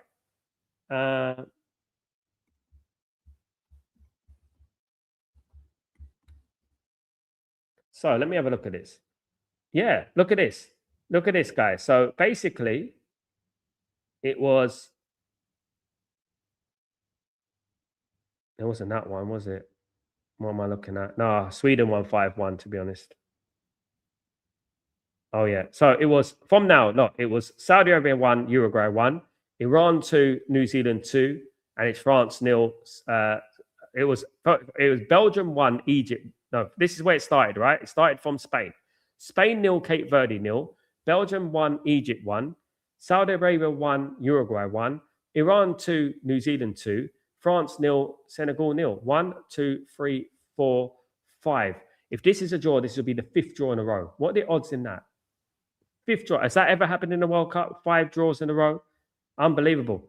5 draws in a row. Mad. France looking a little bit more lively in this half, though. France pushing forward here with Rabiot. They've got it out on left. Here's Mbappe. Mbappe loses the ball quite easily there. Senegal defend incredibly well, though. They are defending well. You have to give credit to Senegal, the way they're defending. Here they go. They've got a big chance here. Oh, that's going to be a foul. That's a red card, surely. Is that a foul? No, it's a well tackle. Actually, he was lucky there. If he mistimed that tackle, that could have been a red card. You know what I mean? JDC, I love Mainu. His potential is top 3 midfielders in the world, but our fans praise him like he's already there. He needs to be working hard. Same happened with Rashford. I agree, JDC. Spot on, mate. Spot on. I can't disagree with that because I come from that generation of working hard. That's what I'm saying. I come from that generation where, you're not made it yet. Why have you made it? You won a league. Have you done something amazing for Man United? No, you haven't. So get down and work hard. That's what I would say. Absolutely. You're right. There are players out there. JJ Gabriel, who's coming through, could be the best player. He could be the new Lamine Yamal, or he also could be the new Aaron Lennon. We don't know. Do you know what I mean? It depends how hard they're going to work for it, how much they want it as well. Do you know what I mean? Money changes people. Obviously, Kobe Manu feels like he's already made it because he wanted that kind of money. Jersey, we will never sign Somerville. I believe it will be Chouamini, Mateus Fernandes, Edison, Lewis Hall, Fernandes, Pardo, striker. Do you think that happened? Jersey, if that happened, right? If that happened, Jersey, I'll be delighted with that. So you got it won't be Somerville, it'll be Chouamini, Mateus Fernandes, Edison, Lewis Hall, Mateus Fernandes, Pardo. It wouldn't be bad, mate. Maybe one more player, maybe a backup striker there, something like that. But it wouldn't be bad. It wouldn't be a bad that wouldn't be a bad window, to be honest with you. We signed those players. We definitely fixed the midfield there, 100%. You know what I mean? Anyway, corner to France here. Elise is going to be taking the corner. 53 minutes on the clock. Good corner, straight at the goalkeeper Mendy. Again. Kristen, I'll take Fernandes and Summerfield for 120 million and try and get out of for 80 million. Like Tonali at left back and a left back. At the moment, they're trying to charge us 140, 150 million for Somerville and Mateus Fernandes, which I think is way too much, man. That's way too much. Somerville is a luxury player at the moment. I don't think we need him at the moment. Right now, we need left back, right back, 2 centre midfielders, if not more, and a goalkeeper and a backup striker. I think the winger situation should not be a priority. We've got Dorgu on the left, let's not forget, Dorgu's better than Somerville.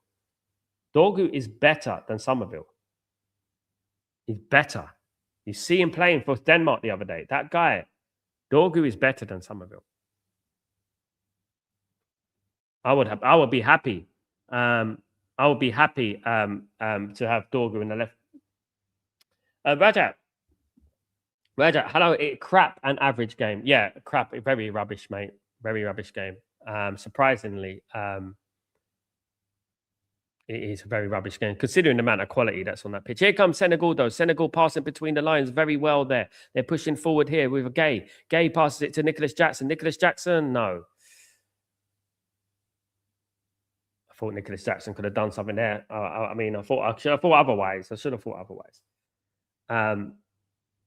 55 minutes on the clock. 0-0. Yeah, when you stay up late for these games, guys, you really want these games to be entertaining. You want them to be good. Um, at the moment, it is 12:20 midnight for me. 0-0.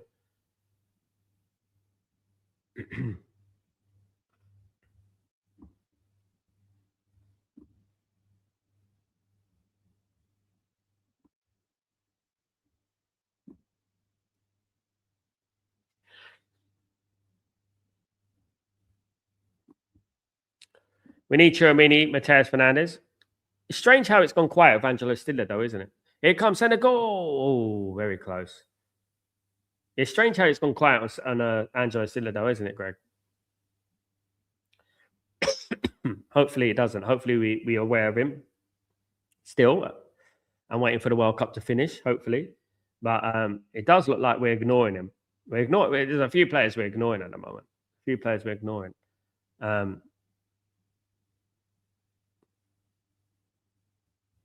Did any games for the 2006 World Cup been as good quality? I think the players are tired. They look tired. I think the game this morning was quite good. New Zealand against Iraq.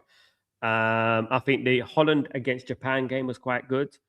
But yeah, I agree. I think the players. Here comes France. Big chance of France. Great save from Mendy.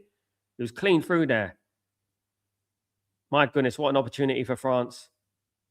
I think it was it Mbappe there?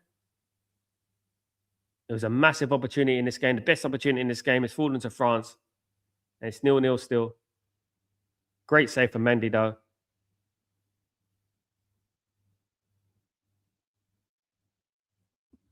Christian, totally agree, Sal. We could bring Lacey in, giving him more game time can only help his development. Exactly. We forget about the players that we already had. We already have.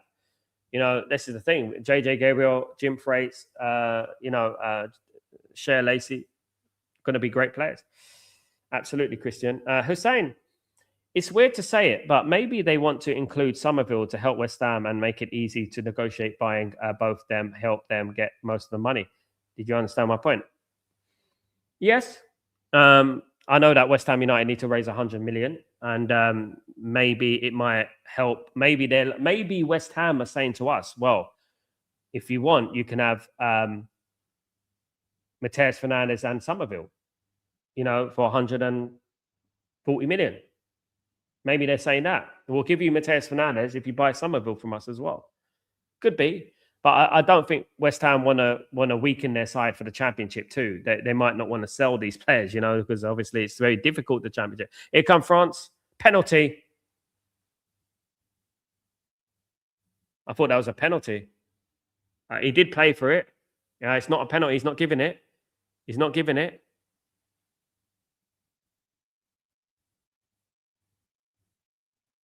Let me have a look.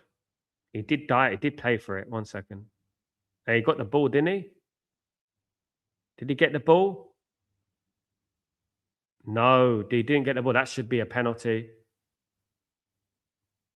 No, that should be a penalty. That should be a penalty. He clipped him. That's a penalty. That's going to go to VAR. That would be a penalty. It's Mateus Fernandez about the same. But why don't we get both, Yeah, it's a penalty, I think.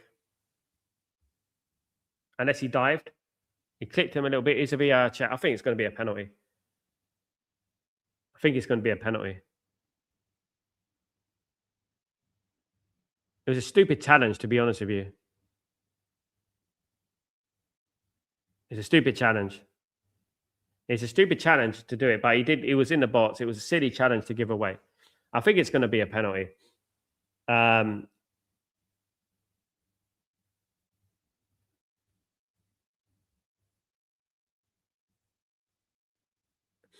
Let's wait and see. No penalty. No penalty, guys. No penalty. It's a dive, that means. Shouldn't he get a yellow card if he's diving there? No penalty. Is it no penalty? The referee's saying corner like that. He's saying go to corner. He's saying corner. No, it's going to be a penalty. It's going to VAR. It's going to be a penalty here. No, it's going to be a penalty. He's going to VAR, mate. JDC is going to VAR. It's going to be a penalty here.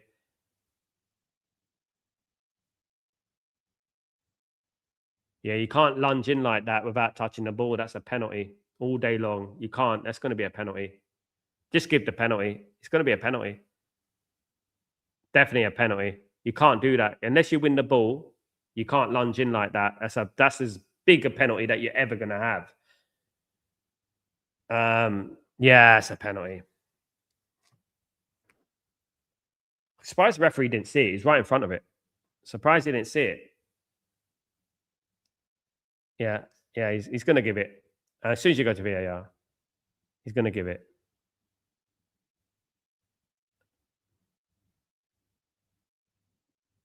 Penalty. Is it a penalty to France? It's a penalty to France. It's a penalty to France. Yeah, it had to be. It had to be a penalty. Babi's so effective when he starts as a winger. No, so yeah, I agree, JDC. He's much more better as a winger. But it's a poor challenge from. It's a poor challenge there, especially coming from a player like that. You know what I mean? Like Sadio Mane. Sadio Mane's experienced. He knows not to do that. It was a poor challenge. Real poor challenge there. He's not giving it. He's not giving the penalty. I thought he gave it. He's not giving it. Wow. Wow, it's not a penalty. Guys, I don't know. I don't know where we go. That's not he's not giving it.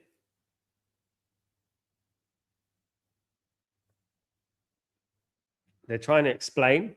I don't understand why that isn't given as a penalty unless he dived. I mean, that would have been a world-class dive, to be honest with you. I mean, goodness me. The problem is, Hussein, is that it could be a soft touch, but he fouled him. Because if he didn't touch him, he would have went in the box and had an opportunity to score. So whether it's a soft touch or not, his momentum contributed to him falling down. Well. Anyway, there we go. Wow, we're probably a bad decision. If it's not a penalty, then what is? I think it's a penalty. Like what I've seen, I think it's a penalty. Whether it's soft or not, yeah.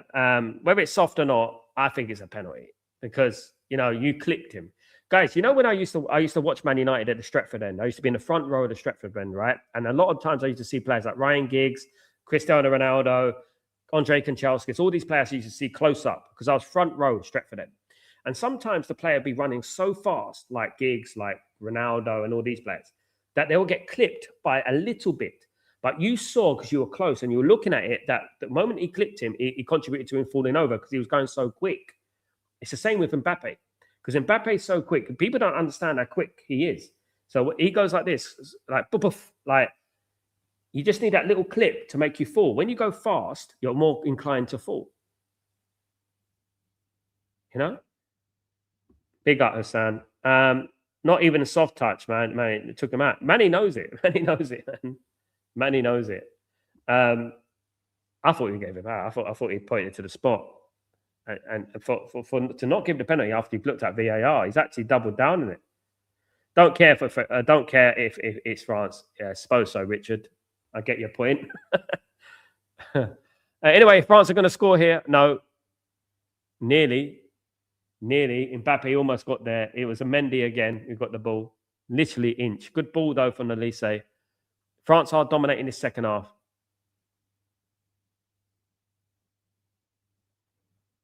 Same ref will give a penalty in the next game, JDC. Watch. He will give a penalty in the next game. And we'll be like, oh, you remember that penalty you didn't give for France? I don't care about France, to be honest. But momentum clips himself. Otherwise, Mbappe would have delivered the ball for French. I agree, Christian. I agree. I had an argument with someone, Christian, years and years ago.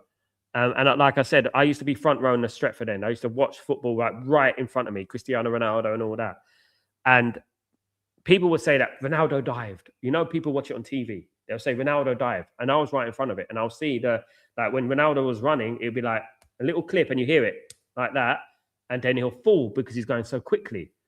And then obviously it's a penalty. But on TV, it looks like he dived, but he didn't dive, and that's the thing. When players are going so quick like that, it just takes a little touch to make them fall down. It looks soft. Here's France, though. France are dominating this game at the moment. France look the most likely to score. Senegal haven't woken up this second half. I think I can see France making some changes, though. I would bring on a couple of signings, to be honest with you. A couple of substitutions, to be honest with you. There's been no changes in the game so far.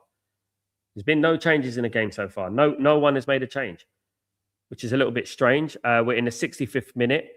If I was France, I would bring on someone. I think France needs someone like Cherki to come on. Definitely. France also got, Barcola on the bench, Mateta, Akliouche. Goal. And it is Mbappe this time. He has scored this time. It was well deserved. France have been dominating this half. They've been dominating. Senegal haven't turned up. It's a goal for France. It is Mbappe with the goal scorer, guys. Maybe justice is served. And France are 1-0 up against Senegal. It was close. They were coming close anyway. They were close to it. They were going to score anyway. It was literally an inch away just a moment ago. But the way that Senegal have started the second half, I think France deserved this lead.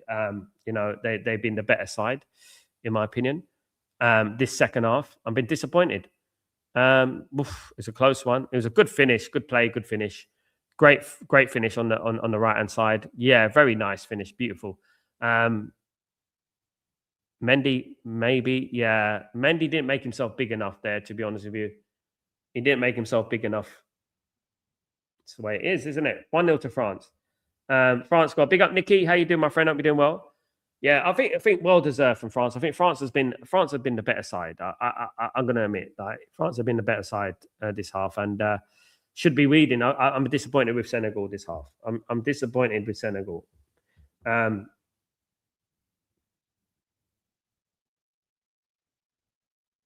Thomas Partey has lost his appeal to play at the World Cup.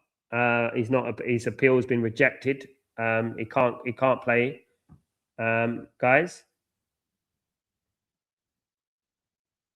Senegal have equalised. Oh my goodness me, they've equalised. What a ball! What a finish! Wow. He's given offside. It's offside. That was a great finish as well. He's given offside, Nick. I think. Yeah, he's way offside. It's a great finish. It's a fantastic finish. Fantastic, but it's offside. They needed that. That was a great finish there. That would have been nice. That would have been nice. That would have made the game a little bit more appealing. Hydration break, guys. Hydration break. Goddamn hydration break. Goodness me. Madness. These hydration breaks. Second.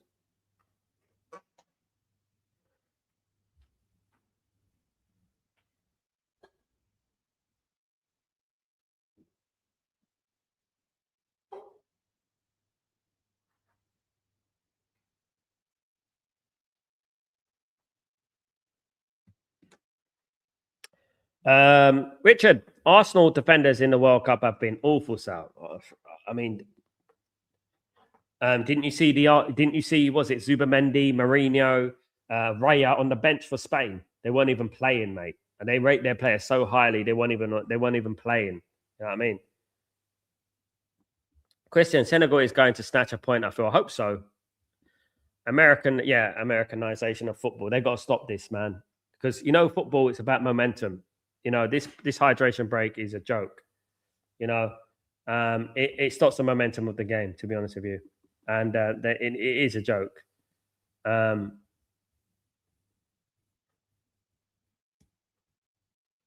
It does stop the momentum. It does take the fun out of the game when you have to stop start all the time. You know what I mean? It does. I mean, I don't mind once in the game, maybe once, but come on, when they're going on like 3 or 4 times per game, hydration break, it's mad. You know, it doesn't fit. It doesn't suit, to be honest with you, this game, because football's all about momentum. It's all about speed. You know, that's what it's all about. I mean, I just don't get it. I really don't. Yeah. Um,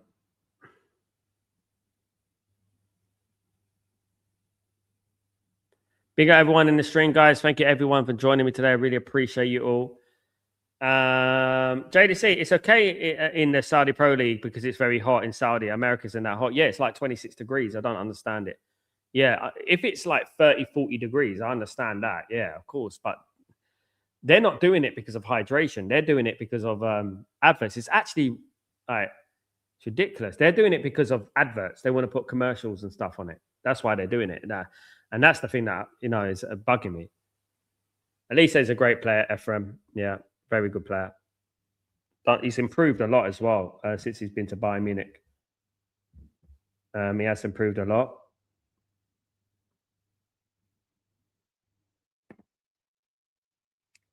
Yeah, everyone in the stream, guys. Thank you, everyone who's joined me today. I appreciate you all. Thank you, guys. Don't forget to smash a like on the video if you guys can do that for me. That'd be brilliant. Here comes Elise. Elise on the right-hand side. Passes it infield again. Elise. Cross comes in. Shot from France straight at the goalkeeper. Good play from Elise. He's had a good game, Elise, to be honest with you. He's been one of the bright spots of France so far. Elise Mbappe, future Madrid Perez is crazy. He can do anything. I mean, Florentino Perez and them lot, they know how to run a football team. Do you know what I mean? JDC. That's why they maintain success, JDC. They maintain success because they're serious about what happens on the football pitch. To an extent, Barcelona do as well. Barcelona always been successful. They never drop off. We drop off. We dropped off because we got the Glazers. We dropped off because we got the Glazers. Sadly, something has to give though for Senegal. Senegal, I've got a corner here. Rabiot concedes the corner. Can Senegal get a point out of this game? We've got about 18 minutes plus injury time to go. Can they get a point out of this game? Come on, come on, come on, come on, come on.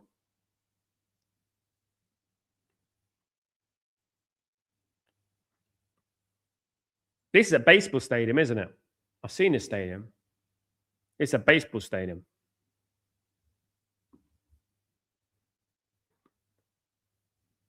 Corner for Senegal. Can Senegal do something from this corner?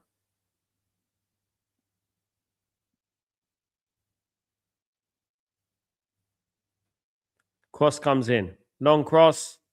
It's a poor cross, man. It's a poor corner. Got to do better than that, man. Come on. Come on. You got to do better than that. Who took the corner? It was Diop who took the corner. It was Diop who took the corner. No substitution still. Surprising, guys. Surprising there's no substitution so far. Nobody has pulled the trigger yet. It's still the same players from the beginning. No substitution yet. Come on, Senegal. Got big up FM. I hope they equalise. Rabiot's mid. Seen him since Juventus days. Never been impressed by him. Me too. NFL Stadium. Jets and Giants play there. Thanks, Richard. Looks like a baseball stadium. It looks like it. I hope we make a late steal for Tonali when we know Newcastle agreed on the fee. We think it's affordable for us and go all out for Fernandez and his striker. Let's wait and see what happens, Christian.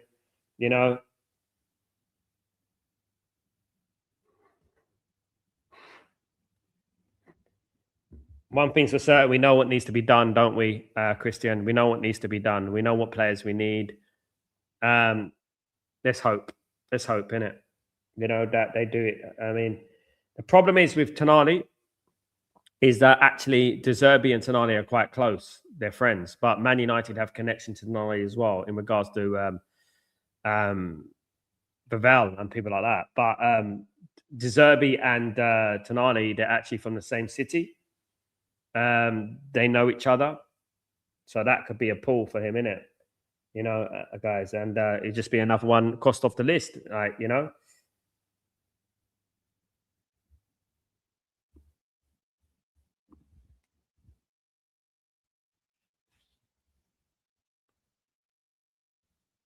Da, da, da, da, da, da, da, da. We need to get Fernandes and out Scott. Wouldn't be a bad midfield, to be honest, Richard. It'd be a great midfield, a good midfield. It's embarrassing if Tottenham get Tonali for us. Yeah, it is embarrassing because we blatantly wanted him. It's just like Anderson, isn't it? Anderson's better than best midfielder in the country, I think. And he's going to go to Man City. And we've been flirting with Anderson for 6 months. It just makes Man United look stupid, you know? That's what it does, especially if he goes to your rivals. It's like it's even worse, isn't it? If he goes to your rivals, just makes Man United look incompetent, don't it? You know, and yeah, it's the way we are run, mate. Honest to God, we are run so badly. It's unreal. 15 minutes to go plus injury time, guys. 1-0 to France, courtesy of Kylian Mbappe's strike. Here comes Senegal. Chance for Senegal. Nope. Well tackled again. France are going to be dangerous on the counter attack now. Senegal got to be careful. It's well defended. Well defended. Well covered there. And it's a foul for Senegal. Well covered. So no substitutions yet. Surprising, no substitutions yet. Sar's come off.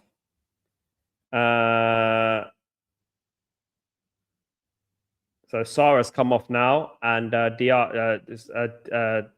Habib Diarra and Ibrahim Mbaye of PSG has come on. Lamine Kamara and Ismail Sarr have come off. What did you make of Lamine Kamara's performance, guys? Obviously, Lamine Kamara, highly rated midfielder. But Lamine Kamara and Ismail Sarr has come off. Ibrahim Mbaye of PSG and Habib Diarra of Sunderland have come on. Habib Diarra, of course, had a good season with Sunderland last season. He's come on.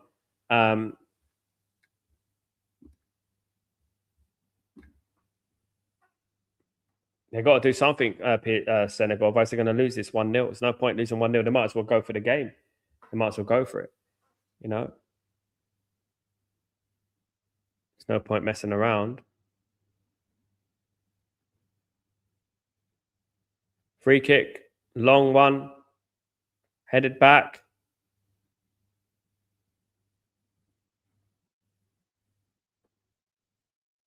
Well tackled again by Senegal. Senegal could get that ball forward. They've got to try and do something. Otherwise, it's sayonara for them today.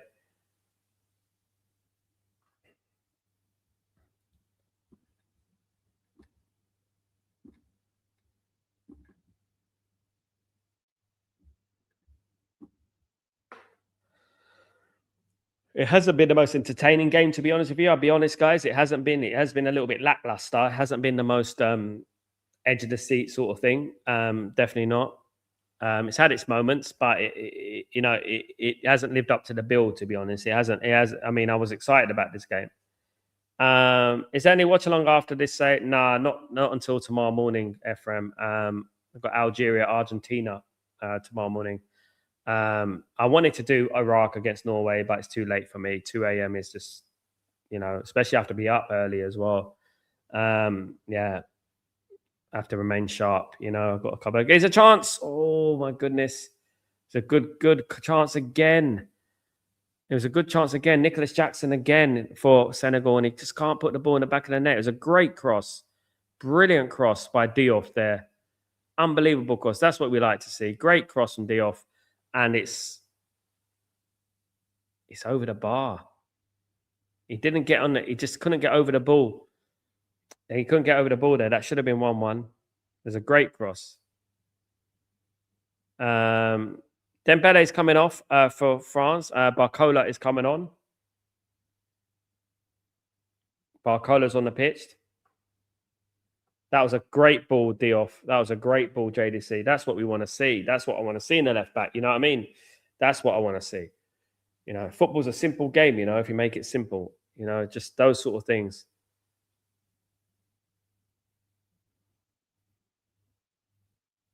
Yes, Norway gets Iraq later on. Obviously, I see Norway winning that game comfortably. You never know, of course, but I do see Norway winning that game. Definitely 100%. Um, the thing is that, look, the time right now, yeah, is midnight, quarter to one. For me, imagine I did that game at 2 for Holland or Norway for Norway against Iraq, right? Imagine I did that, right? That would be 2. That would finish about 2:45, 3:45. Then there's a game at 5 my time. Then there's a game at 8.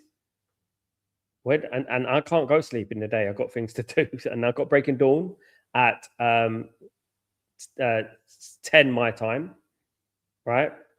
So where do I get the rest?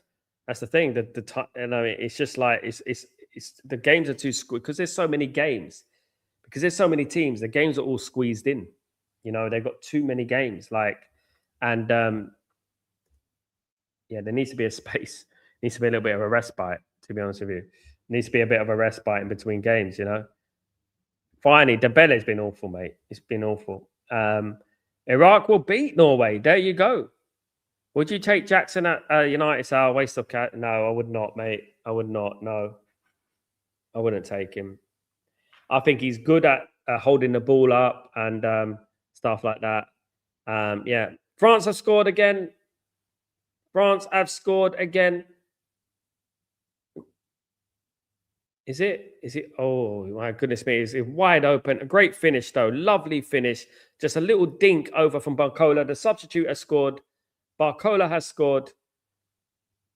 A very, very, very good goal. Very good goal. That's the danger of France if they bring on the substitutes, because obviously Senegal were pushing forward to try and equalize, but France have finished the game.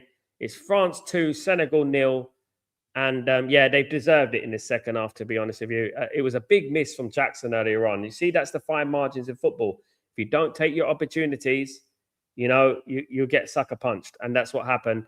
Yeah, it was a great one from Bacola. A little dink over the goalkeeper. Unbelievable. And France are going to win this game. Look, you know, obviously Senegal were pushing forward. Senegal were pushing forward. Senegal were trying to score, so Senegal obviously opened up a little bit, and that was going to happen. But it was a lovely finish. It was a lovely finish, 100%. Lovely finish. France 2, Senegal nil, guys. France 2, Senegal nil in this game, and it should be now game over. Should be game over. Big up, guys.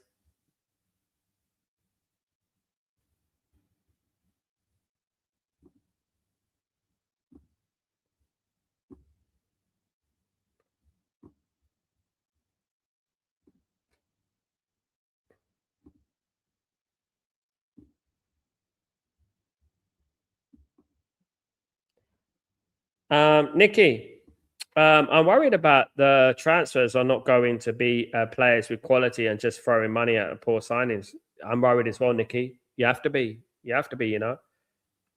You have to be worried. Argentina game should be an interesting game, Christian. Yes. Argentina, Algeria, a good team. I like Algeria. I think I've got my prediction that Argentina might struggle this tournament, you know. So let's wait and see what happens. Let's wait and see. We've got about 6 minutes to go of the game plus injury time, guys. 2-0 to France. Looks relatively comfortable now. It hasn't been comfortable at all, but it looks relatively comfortable, doesn't it? You know what I mean? Um,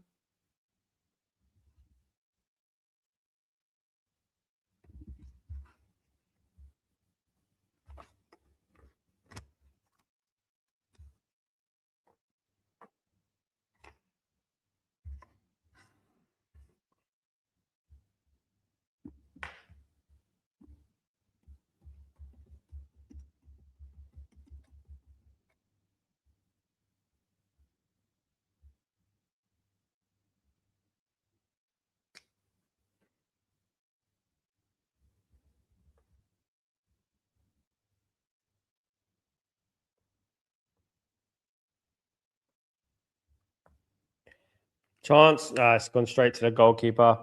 Yeah, Senegal are finished in this game now. They're finished in this game.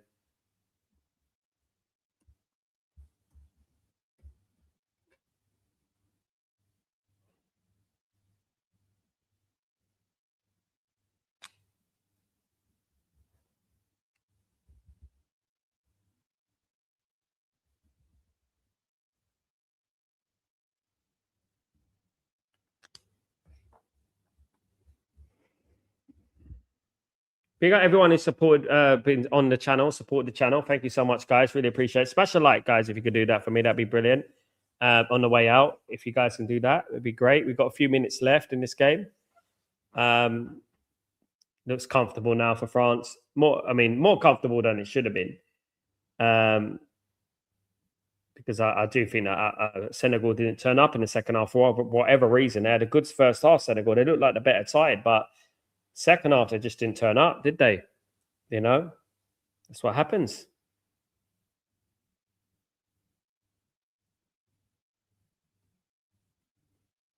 That's what happens sometimes. You got to turn up every half. Kunde's a decent player. He's a good player. I like Kunde. Good right back. Sort of right back we need, don't it? Don't forget, England, of course, are playing tomorrow, isn't it? Well, sort of tomorrow. They're playing midnight for me, but they are playing tomorrow. Let's not forget that massive game. England against Croatia tomorrow.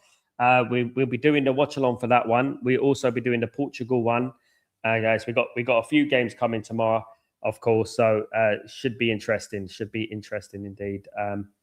Lots of football coming thick and fast, guys. I'm going to try and do as much as I can. Obviously, can't do all of it, of course, but I'm going to try and do as much as I can, of course. So tonight we got Norway against Iraq. So we got Argentina tomorrow at 5 a.m. for me. It's Argentina against Algeria, and then we got Austria against Jordan straight after that, guys. And then obviously we got Portugal against Democratic Republic of Congo. Guys. And then after midnight, we've got England against Croatia. Late. And then Ghana against Panama. So yeah, late one. England against Croatia. Should be a good game though, that one. Should be a good game. So it's a long day tomorrow. So obviously it starts tonight with around 1, 2, 3, 4 games tomorrow, basically. Unbelievable.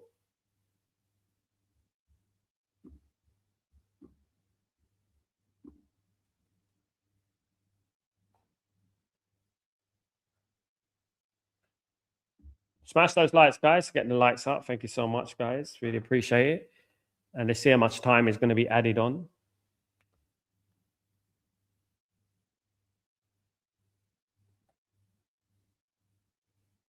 Two 0 to France.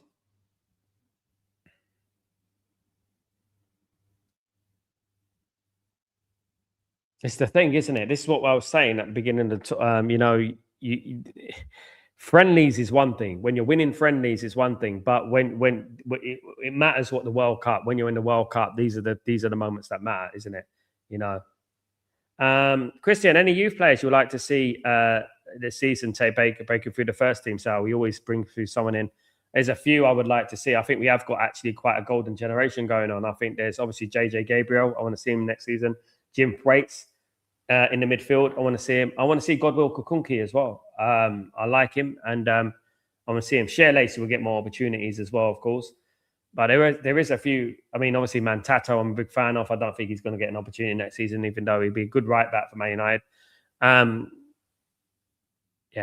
There is a few there. Man United have got quite a few players, coming through the ranks. To be honest with you, be good to see them given a chance in the League Cup and things, and it'd be good to see that given an opportunity in that.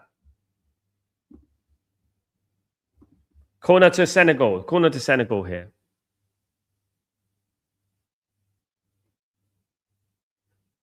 Diop will take the corner. Diop is actually a good set piece taker, surprisingly. The left back. Cross comes in. Good cross. Headed back in. Oh, it's cleared away by France. It was a decent cross, to be honest. Diop's energy is great. I like his energy. He's very tenacious. Yeah, I've been impressed with Diop for Senegal, to be honest with you. He's been one of the few players that I've been impressed with Senegal today. I think he's been really good. He's been really good for me.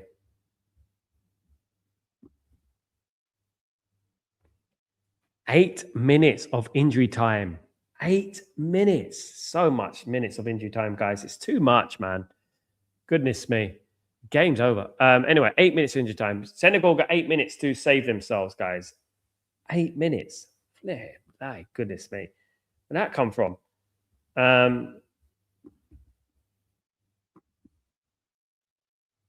Goodness me. Here comes Senegal. Senegal on the left-hand side. If Senegal get one goal, though, it will make the last few minutes very interesting. They got one goal, just one goal. It's going to be a free kick to Senegal? No.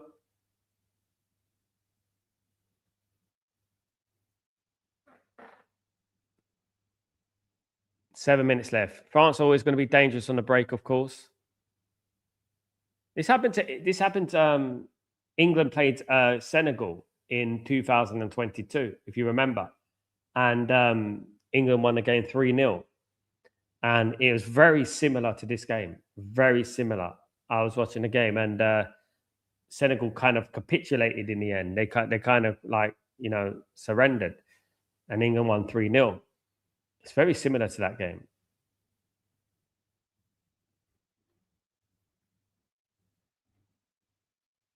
Senegal going forward now, trying to get one goal. No, they're giving the ball away carelessly there.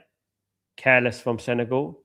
They have been pretty careless in this first half. They haven't been good in this second half. Sorry, they haven't been good in this second half. Absolutely not.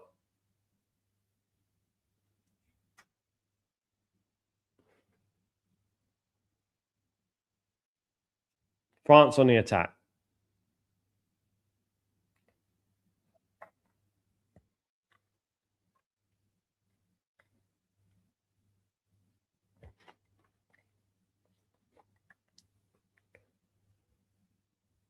Yeah, it doesn't look like Senegal have anything for them. It just looks like they're just going through the motions as well, waiting for the full-time whistle. Just doesn't look like they have anything for them at the moment.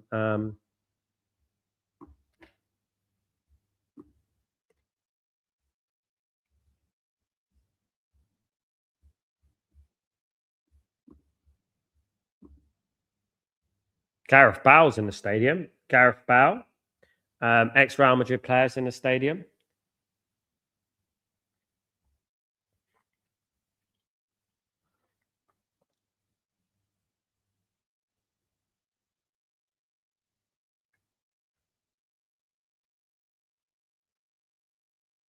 Got about 5 minutes of injury time, guys. Yeah, this game's over. Can't see anything else.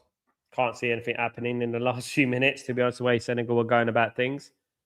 They just need to get that ball forward if they want to have any chance. I mean, they get one goal, like I said, they get one goal. You never know. The last 5 minutes can be interesting, but France are defending relatively well. France are quite good defensively. One thing you say about France, they're good defensively. Cross comes in. No, it's hit the first man again. If they keep hitting the first man, they did, their friend. They dropped massively, mate. They did drop massively in the second half. I agree.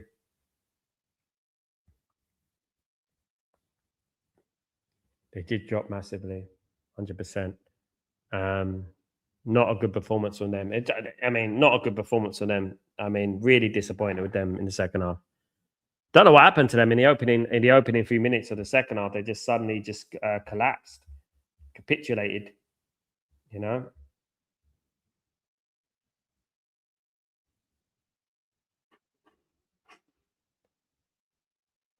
So it's a busy day tomorrow. Busy day of football, of course. Very busy day. What's after that? Let me have a look. So England are playing on 12, and then on not tomorrow. 2-1. Two. They have scored a goal. Unbelievable. They've got a few minutes to go. They've got 3 minutes to go to save this game. 3 minutes. They've scored. Good finish. Good finish there. Unbelievable. Buried it in the top corner, guys. It's 2-1. It's a lifeline for Senegal. Out of nothing. Goalkeeper Maignan was useless there, though. But what is Maignan doing there? Wow, that is poor for Maignan. That is poor for Maignan. Absolutely poor for Maignan.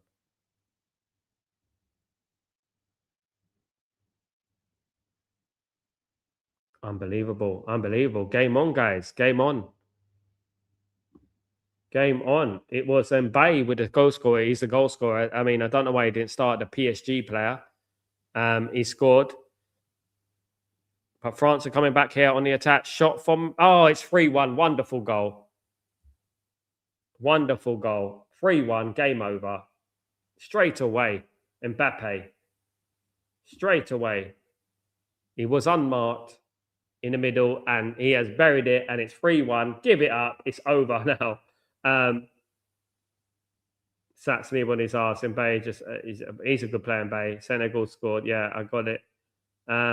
I don't think France are best the first 11 style. They should rethink their starting 11. I think they should. Yeah. That's a great finish from Mbappe. Finished the game off there.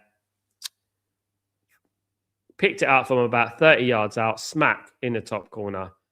Unbelievable goal. There you go. Smack. Goalkeeper. The goalkeeper missed it with his hand, though. The goalkeeper could have done better there. 2 goalkeeping errors, to be honest with you. Goalkeeper didn't watch the ball. He's too far out of his goal as well. Way too far out of his goal. Yeah, he's too far out of his goal there. Unbelievable. France are going to win this game. Some may say it's deserved. In the second half, France have been by far the better side, to be honest with you. But 2 goals in quick succession, guys. 2 goals in quick succession there.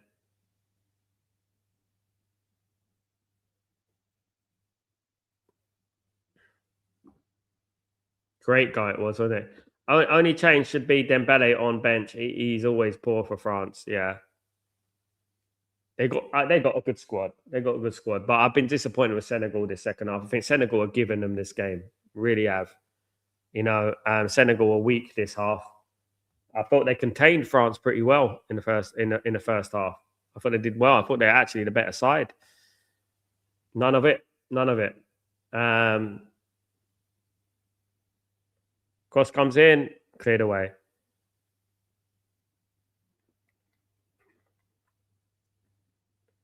It's about a few seconds left, guys. It's full time. Is it going to be full time here? Might be a little bit more time added on. Long ball for Senegal. Can Senegal get something back? It's too late now, though, isn't it? Too little, too late.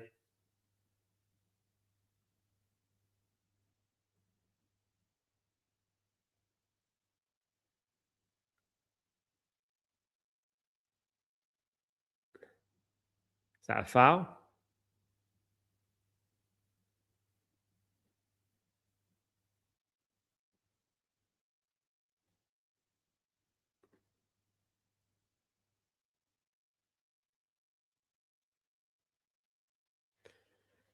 I think it's full time now, guys. It is finished. Senegal 1, France 3. France have won this game. They've won the opening game of the World Cup, guys. Deserved win in the end in the second half.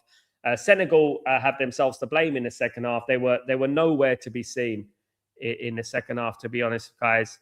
But Senegal have lost this game, and it is 3-1 to France, guys.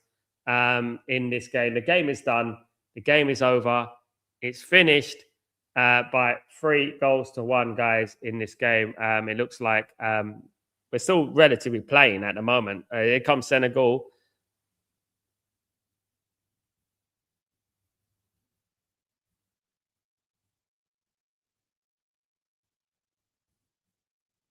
It was almost a second there goal for Senegal. It hasn't ended yet, by the way. I thought the game ended. It's not ended yet. That looked like a goal for Senegal. It looked like it went over the line. Nearly. It didn't go over the line. It didn't. 3-1, guys. 3-1, it's finished.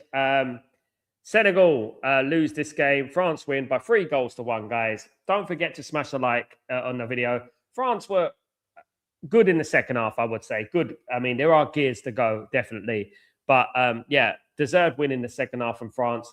And Senegal got to look at themselves really heavily and ask themselves what happened in that second half, because that was poor from them in the second half. But France win by 3-1, guys. 2 goals for Mbappe today. And guys, absolutely see you for the Argentinian game. Take it easy. I'll see you there, guys. Don't forget to join me for that early in the morning, breaking dawning. I'll see you there, guys. Have a great evening and enjoy it.